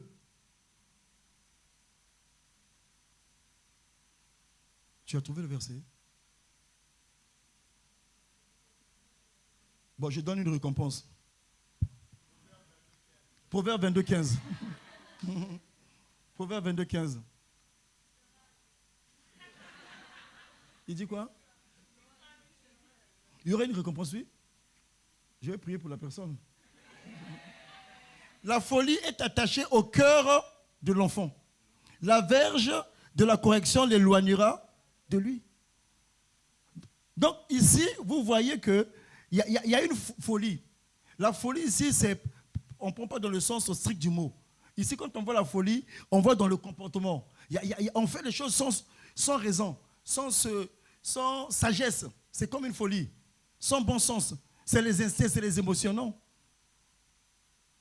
Donc, ce que je vous donne, c'est la procédure. Mariez-vous comme ça. Mariez-vous comme ça. Parlez-en au responsable qui est là, à son épouse, quand vous mettez dans ce processus, jusqu'à arriver au mariage. Même si le responsable dit que moi, je ne sens pas la personne, il n'y a pas de problème. Il n'y a pas de problème. Moi, j'en parle ici. Une sœur s'est séparée de son époux. Et donc, je parle avec elle. Elle me dit ceci, dit, il faut que je te le dise. Je dis quoi? Il dit, à une semaine du mariage, elle avait rêvé de la dot que Dieu avait montré que ce n'était pas son mari. Dieu lui avait dit clairement. Je dis clairement comme ça. Il dit, Antonio, Dieu a dit, ne te marie pas, ce n'est pas le bon choix. Elle a demandé à une grande sœur qui est dans une église traditionnelle, je ne sais pas le nom, pour l'accompagner. La grande sœur a prié, est allée voir ce qu'on voit là, et c'était le même message. Maintenant, elle s'est dit que, bon, elle prie pour que ça marche. Ça a tenu quand même, jusqu'à ce que la corde se rompe. Et elle me dit ça après, je dis, mais si tu m'avais dit, comment ça? Mais après, quand je dis, il dit, mais il n'y a pas que ça, je l'aimais bien. Vous voyez? C'est-à-dire qu'il y a la volonté de Dieu et l'amour qu'on porte à la personne. Et souvent, l'amour, le sentiment prend le pas le dessus sur la volonté de Dieu. C'est ça ce que nous faisons. Mais le risque de se tromper est grand. Si tu es seul. Et le risque, ça menuse quand le pasteur entre là. Parce que lui, c'est un élément qui n'est pas dans vos deals. Parfois, il ne ressent rien pour la personne. Donc, c'est comme ça. Mais le risque, ça menuse. Quand il y a un pasteur, vous êtes encadré, accompagné. Mais le risque grandit quand vous êtes seul. Est-ce qu'il y a des questions? Je pense que pour le voyage, on va faire l'escale. Est-ce que quelqu'un a une question? Non, sentez-vous libre, hein? Je ne vous... Vas-y. C'est quel frère? Tu te présentes? Vas-y.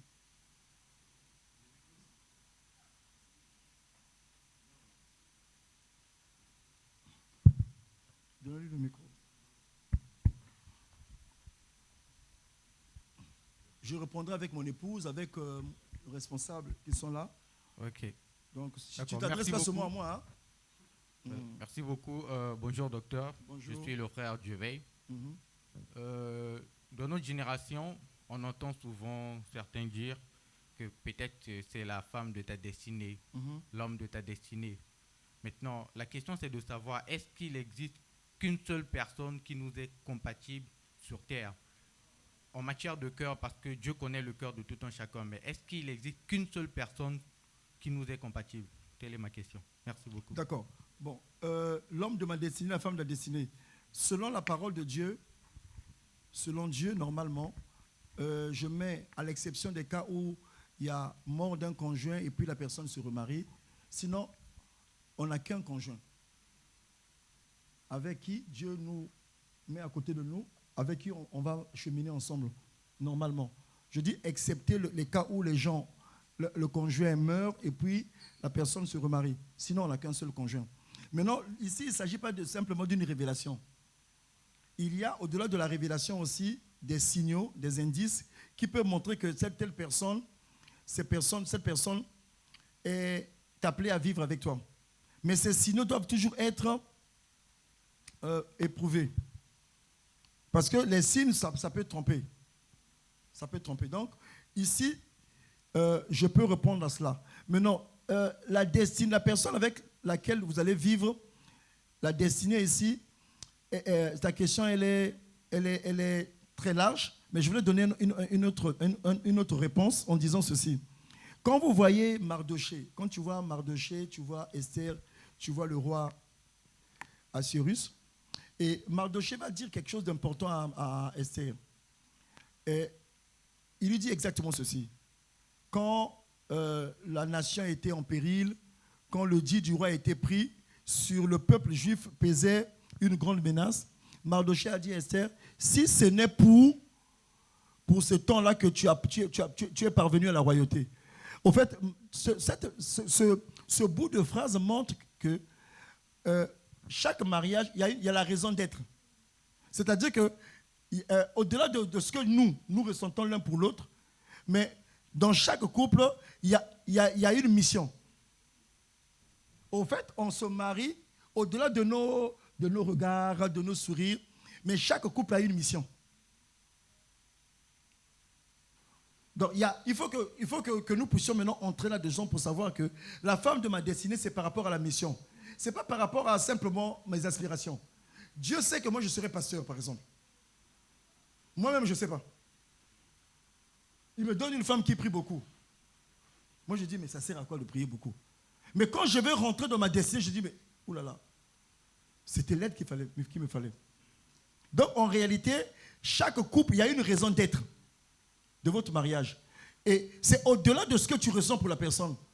Et c'est quand on comprend ça, on ne peut plus divorcer. Parce qu'on divorce pour nos intérêts égoïstes. Je ne sais pas si vous comprenez. C'est parce que c'est nous. Pourquoi Dieu dit à Osée de prendre une prostituée? Parce que c'était pour le royaume de Dieu, pour Dieu. Il dit, tu vas épouser une prostituée. Lui, il est prophète. On sait que c'est une prostituée. Il y a même ces gars qui sont dans la rue, là, qui se baladent. Mais, donc, en réalité, on va voir que l'union de deux personnes c'est d'abord pour Dieu. Avant que le mariage serve nos intérêts, le mariage doit d'abord servir les intérêts de Dieu. Je ne sais pas si vous voyez. Et Dieu voulait montrer en ce temps-là que Israël était une prostituée. Mais Dieu, malgré ça, aime cet Israël comme son épouse. C'est ce que Osée devait montrer. Donc, si tu veux te marier en servant tes propres intérêts, tu es passé à côté. Vas-y, s'il te plaît. Juste ajouter quelque chose. En fait, chaque couple aussi devrait travailler à découvrir la mission pour laquelle Dieu les a mis ensemble. Ça, beaucoup de gens n'ont pas ça en visuel, quoi. Généralement, on est marié, on fait des enfants et tout, mais il y a la mission selon la volonté de Dieu et le royaume. Parce que Dieu, quand il met deux personnes ensemble, c'est pour l'avancement du royaume. Mais c'est quoi la mission? Parce que chaque couple a sa mission. On ne peut pas avoir, nous tous, la même mission, non. Mais c'est bien de trouver la mission. Quelquefois, on marche, on est resté ensemble 10 ans, mais on n'a pas encore trouvé la mission pour laquelle Dieu nous a mis ensemble. On devrait la rechercher pour être efficace dans la destinée.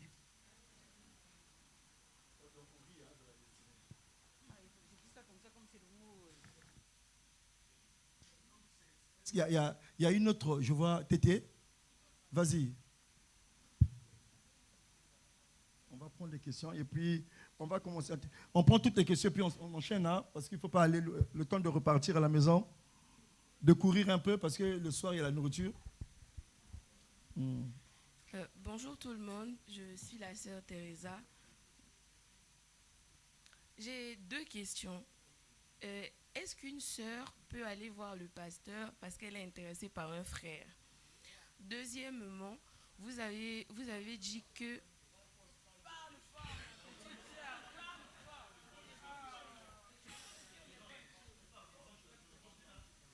Merci.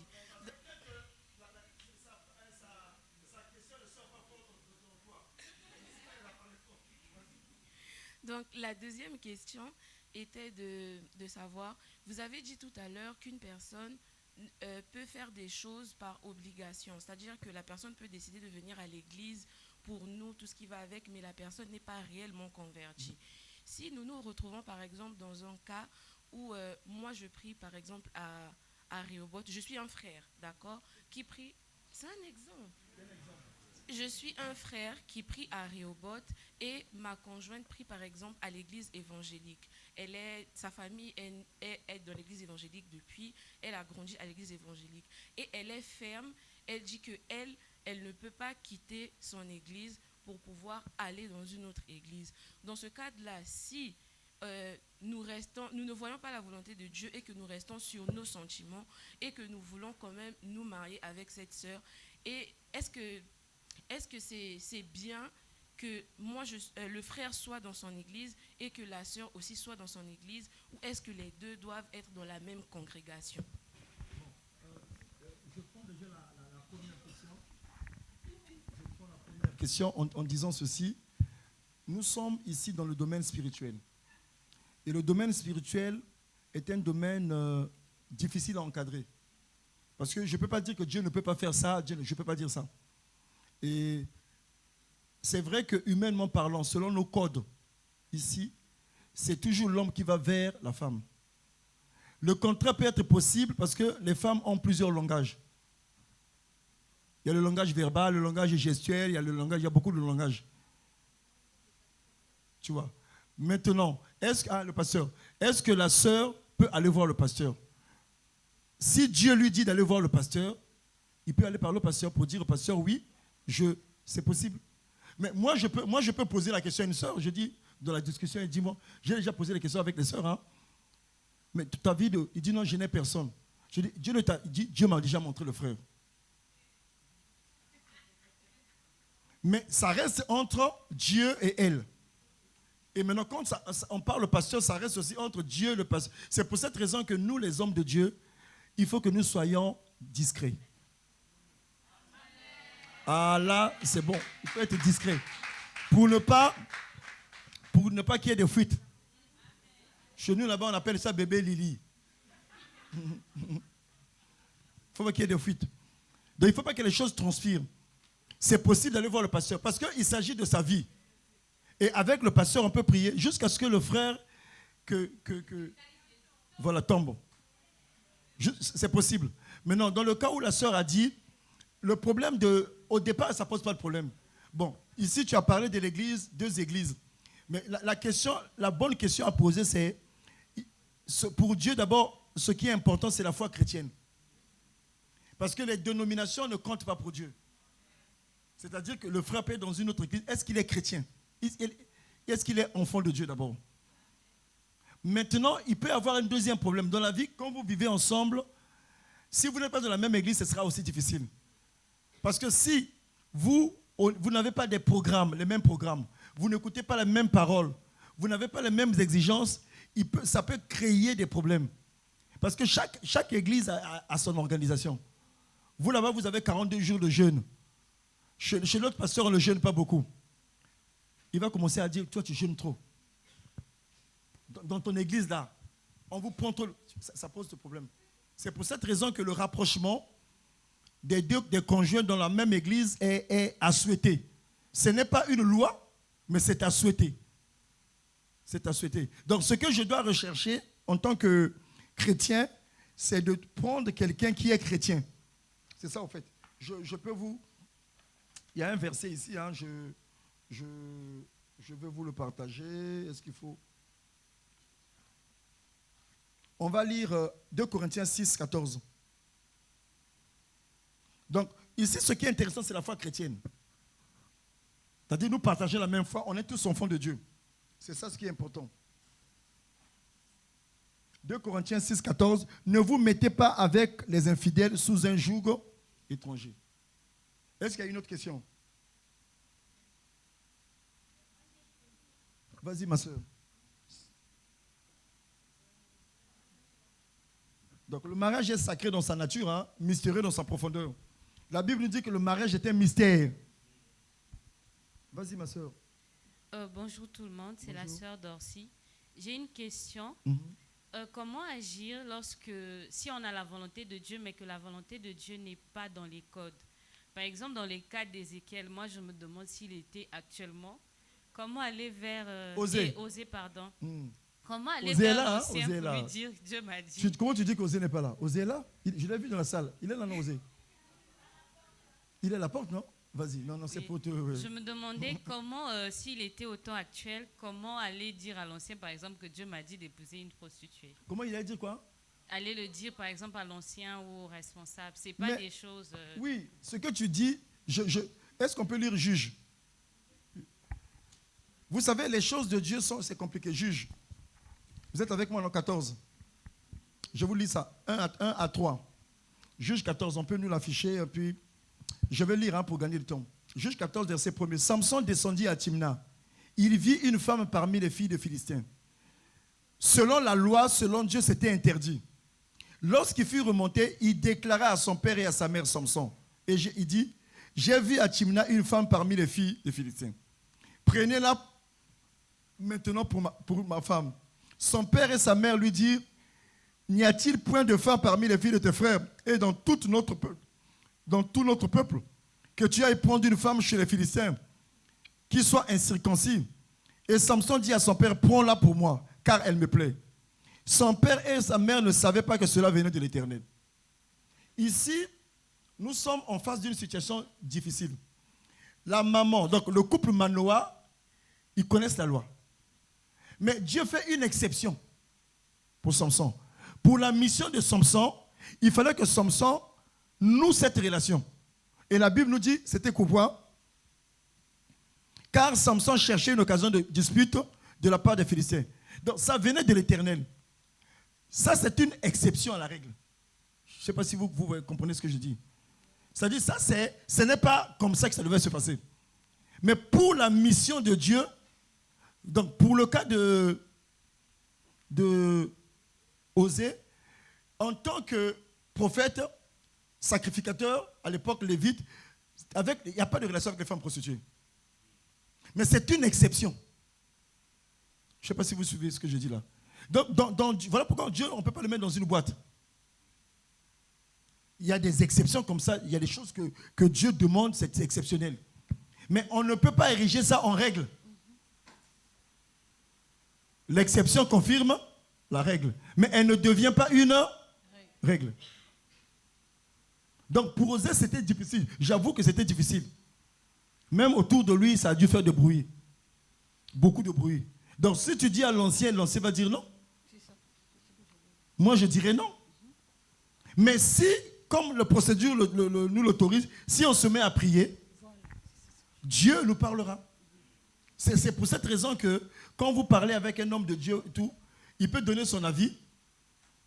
Il peut dire, moi je connais un pasteur, lui souvent il dit ça. Il dit, moi je pense ça, mais on va prier avec toi. Il a dit ce qu'il pense, mais il dit, nous allons prier. Et soumettre cela à la pensée de Dieu aussi. Donc c'est ça la réponse. Vas-y. En fait, j'ajoute juste quelque chose. Quand Dieu t'a parlé, tu viens de dire à l'ancien, il n'a pas, la dimension dans laquelle Dieu t'a révélé, l'ancien n'est pas encore entré dans cette dimension-là. Mais une chose est sûre, c'est que si c'est la volonté de Dieu, quand vous allez vous mettre à prier, Dieu parlera, Dieu fera. Le problème avec nous, c'est quoi? C'est que nous voulons aider Dieu à faire comprendre aux autres ce que lui veut. Non. Vous savez, la Bible dit que lorsque Dieu agrée les voies d'un homme, il dispose favorablement même ses ennemis. Ça, c'est les ennemis. Mais à plus forte raison, ce qui est de sa volonté à lui. Ça veut dire qu'il disposera favorablement. Mais laissons le temps au temps. Le problème que nous avons, c'est le temps. Nous ne savons pas attendre le temps de Dieu. Tu peux venir dire à l'ancien, mais si le temps de Dieu n'est pas encore arrivé, l'ancien peut refuser. Toi, tu te mets seulement à prier, ne t'engage pas. Et tu pries en le saluant aussi. Si tu oui, le vois, tu salues. Ne sois pas ennemi. C'est ce que j'allais dire. Ne te retire pas de l'église parce que j'ai pas été comprise. Ne te refroidis pas. Continue à servir avec zèle. Si c'est la volonté de Dieu, elle va se faire. Il n'y a personne sur terre qui peut empêcher la volonté de Dieu de s'accomplir. Ce n'est pas possible. Tu sais que moi, quand je me suis approché de mon épouse, elle avait dit non. Hein? Elle avait refusé. Moi, je lui avais dit, même si tu dis non, ce sera toi.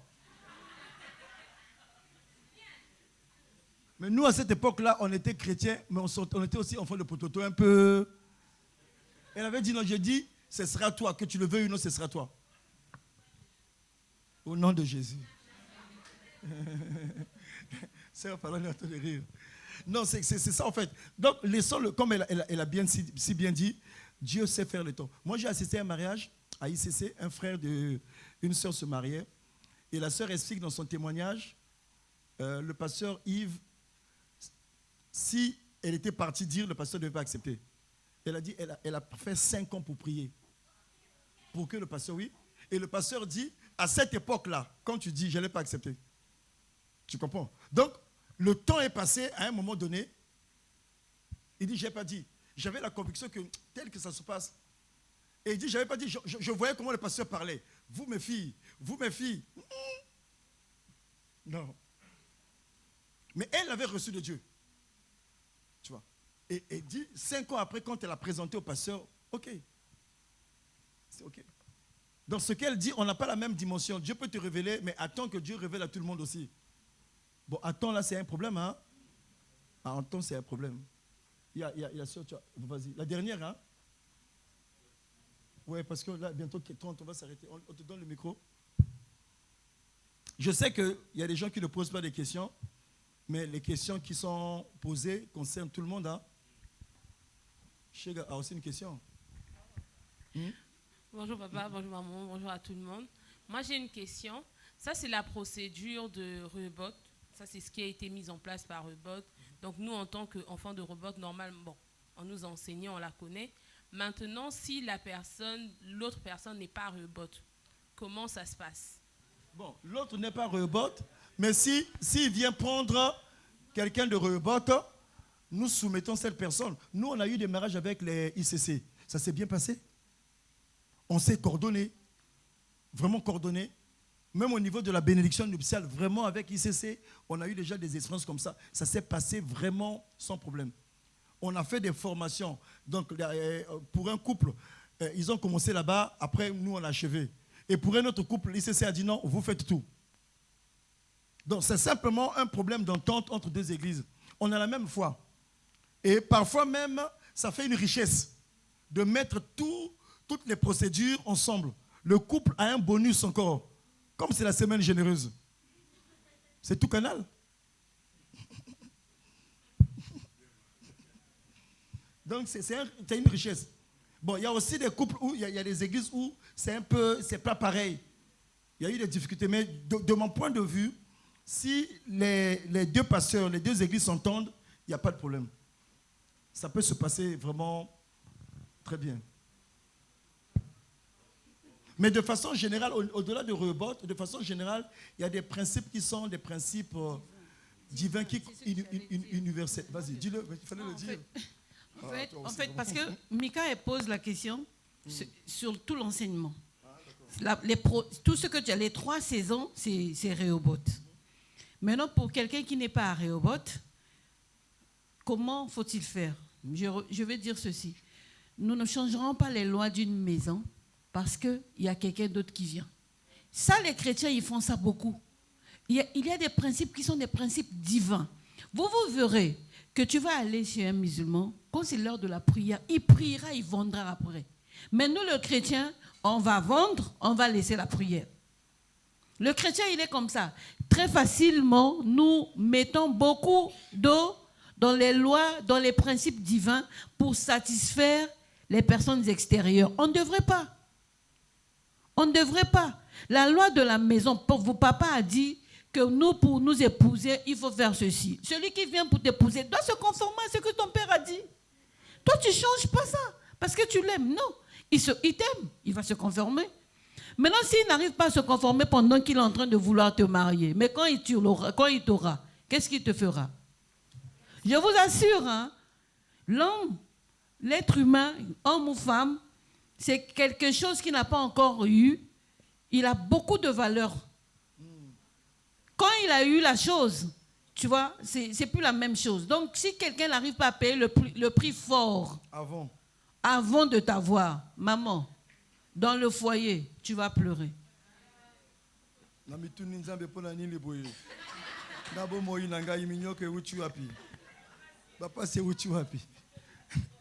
J'ai mal parlé. Là, ce n'est pas une adoration, hein? C'est une complainte. Non, ça, ce n'est pas une adoration.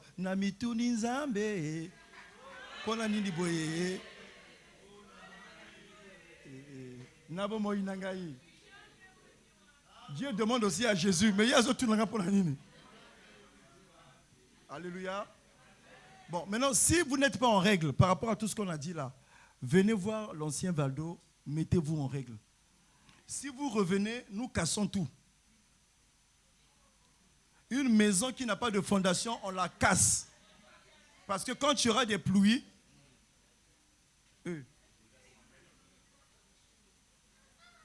nous la cassons la maison. C'est-à-dire que nous mettons fin à votre relation. Nous commençons avec les fondations. Parce que le jour, vous savez qu'il y a des maisons qui tombent pendant la saison de pluie. La saison de pluie, c'est quoi? Il y a des mariages qui se cassent quand l'autre est béni. La saison de pluie, c'est la saison de bénédiction. Moi, je connais une sœur, je vous le dis, ça c'est la tristesse. Le monsieur, frère, ils se sont mariés. La sœur mariée, frère, elle ne travaille pas. Le mari fonctionnaire. Le papa de la femme tombe malade. Le mari a pris tout en charge jusqu'à l'évacuation du papa de la femme avec son salaire de fonctionnaire. Le papa est revenu en bonne santé. La femme a trouvé le travail par l'intermédiaire du mari. Moins de 6 mois, dit au mari, tu n'es plus de mon genre. Parce que son salaire, la femme commençait à nager autour de 1 800 000 et quelques. Ils ont divorcé. La saison des pluies. Tu sais pourquoi la saison des pluies casse ces maisons? Quand vous ne mettez pas des... Comment on appelle ça? Non, on appelle ça quoi? Oh, est-ce qu'il n'y a pas quelqu'un qui fait le... Non, ce qui fait orienter l'eau, comment on appelle ça? La canalisation. Quand vous êtes marié, Si, quand la bénédiction arrivera, si il n'y a pas de canalisation dans votre vie, ça va vous emporter. Il n'y avait pas de canalisation dans leur vie. Là, ce n'est pas les torrents, c'est la pluie. C'est-à-dire, la bénédiction vous sépare. Il n'y a pas de canalisation. Moi, j'ai été avec mon épouse, elle a occupé des fonctions et tout, mais il y avait des canalisations. Mais on n'a pas divorcé. Mais il y a des gens, tu arrives à un niveau, tu regardes ta femme, tu dis, ah, ton mari, elle a travaillé dans le milieu où moi, je ne suis pas arrivé à ce milieu-là. Elle a fait des pays où je n'ai pas fait ces pays-là. Mais on est resté mariés. Oui, mais parce qu'il faut des canalisations. Il y a des maisons, il y a des gens qui divorcent, la bénédiction les fait divorcer.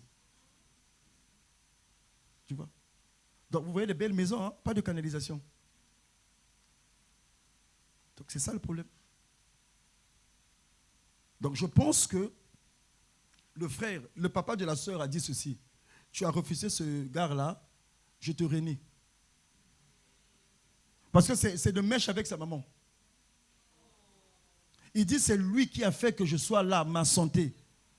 Même s'il est autour de 200 et quelques 300 000 francs. Tu dis? On se bat avec ça. Mais comment? Nous, moi, ma femme est là. Je suis pasteur, Gédéon, pasteur. Plus d'argent. Il me restait 100 francs. En 2001, 100 francs à la maison. Je sors, je quitte Mukondo, je vais prêcher. Je suis pasteur au marché Bourreau, Makele Kele. Regardez, j'ai laissé 100 francs pour qu'elle achète du pain. Elle n'a jamais crié, ses parents sont venus, elle n'a jamais dit à sa mère, personne n'a jamais su. Toi, tu l'as su aujourd'hui. Et quand j'arrive, je pensais qu'elle avait mangé, elle m'attendait avec les 100 francs, elle avait déjà acheté du pain.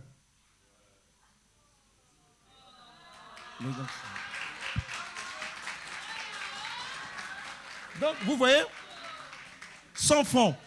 Donc, notre fortune, c'est... On n'a que 100 francs à la maison. Tu dis?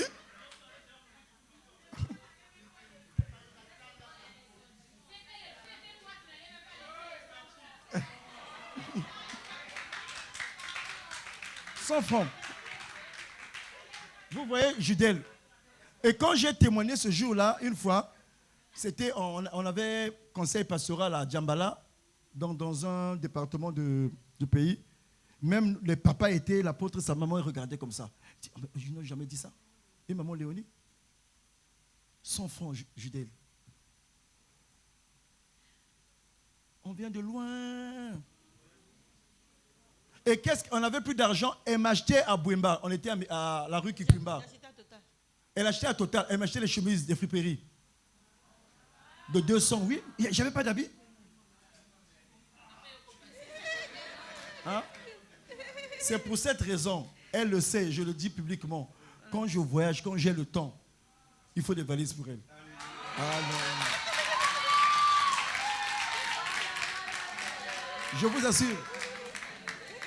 Donc, elle va m'acheter des friperies, des chemises. Donc, je mets ça aussi dimanche. Les frères aussi ne savent pas. C'est de la friperie. Tu vois. Et ça, nous, on a vécu des saisons comme ça. Moi, ma maman est tombée malade. Ma maman est tombée malade, gravement malade. Elle est déjà décédée. Celle qui s'est occupée d'elle, j'avais des tantes et tout, c'est elle. Ah, comment? Donc, nous, on a passé quand même des saisons. Donc l'amour doit être éprouvé par des saisons. Des saisons. Bon, on va remercier le Seigneur.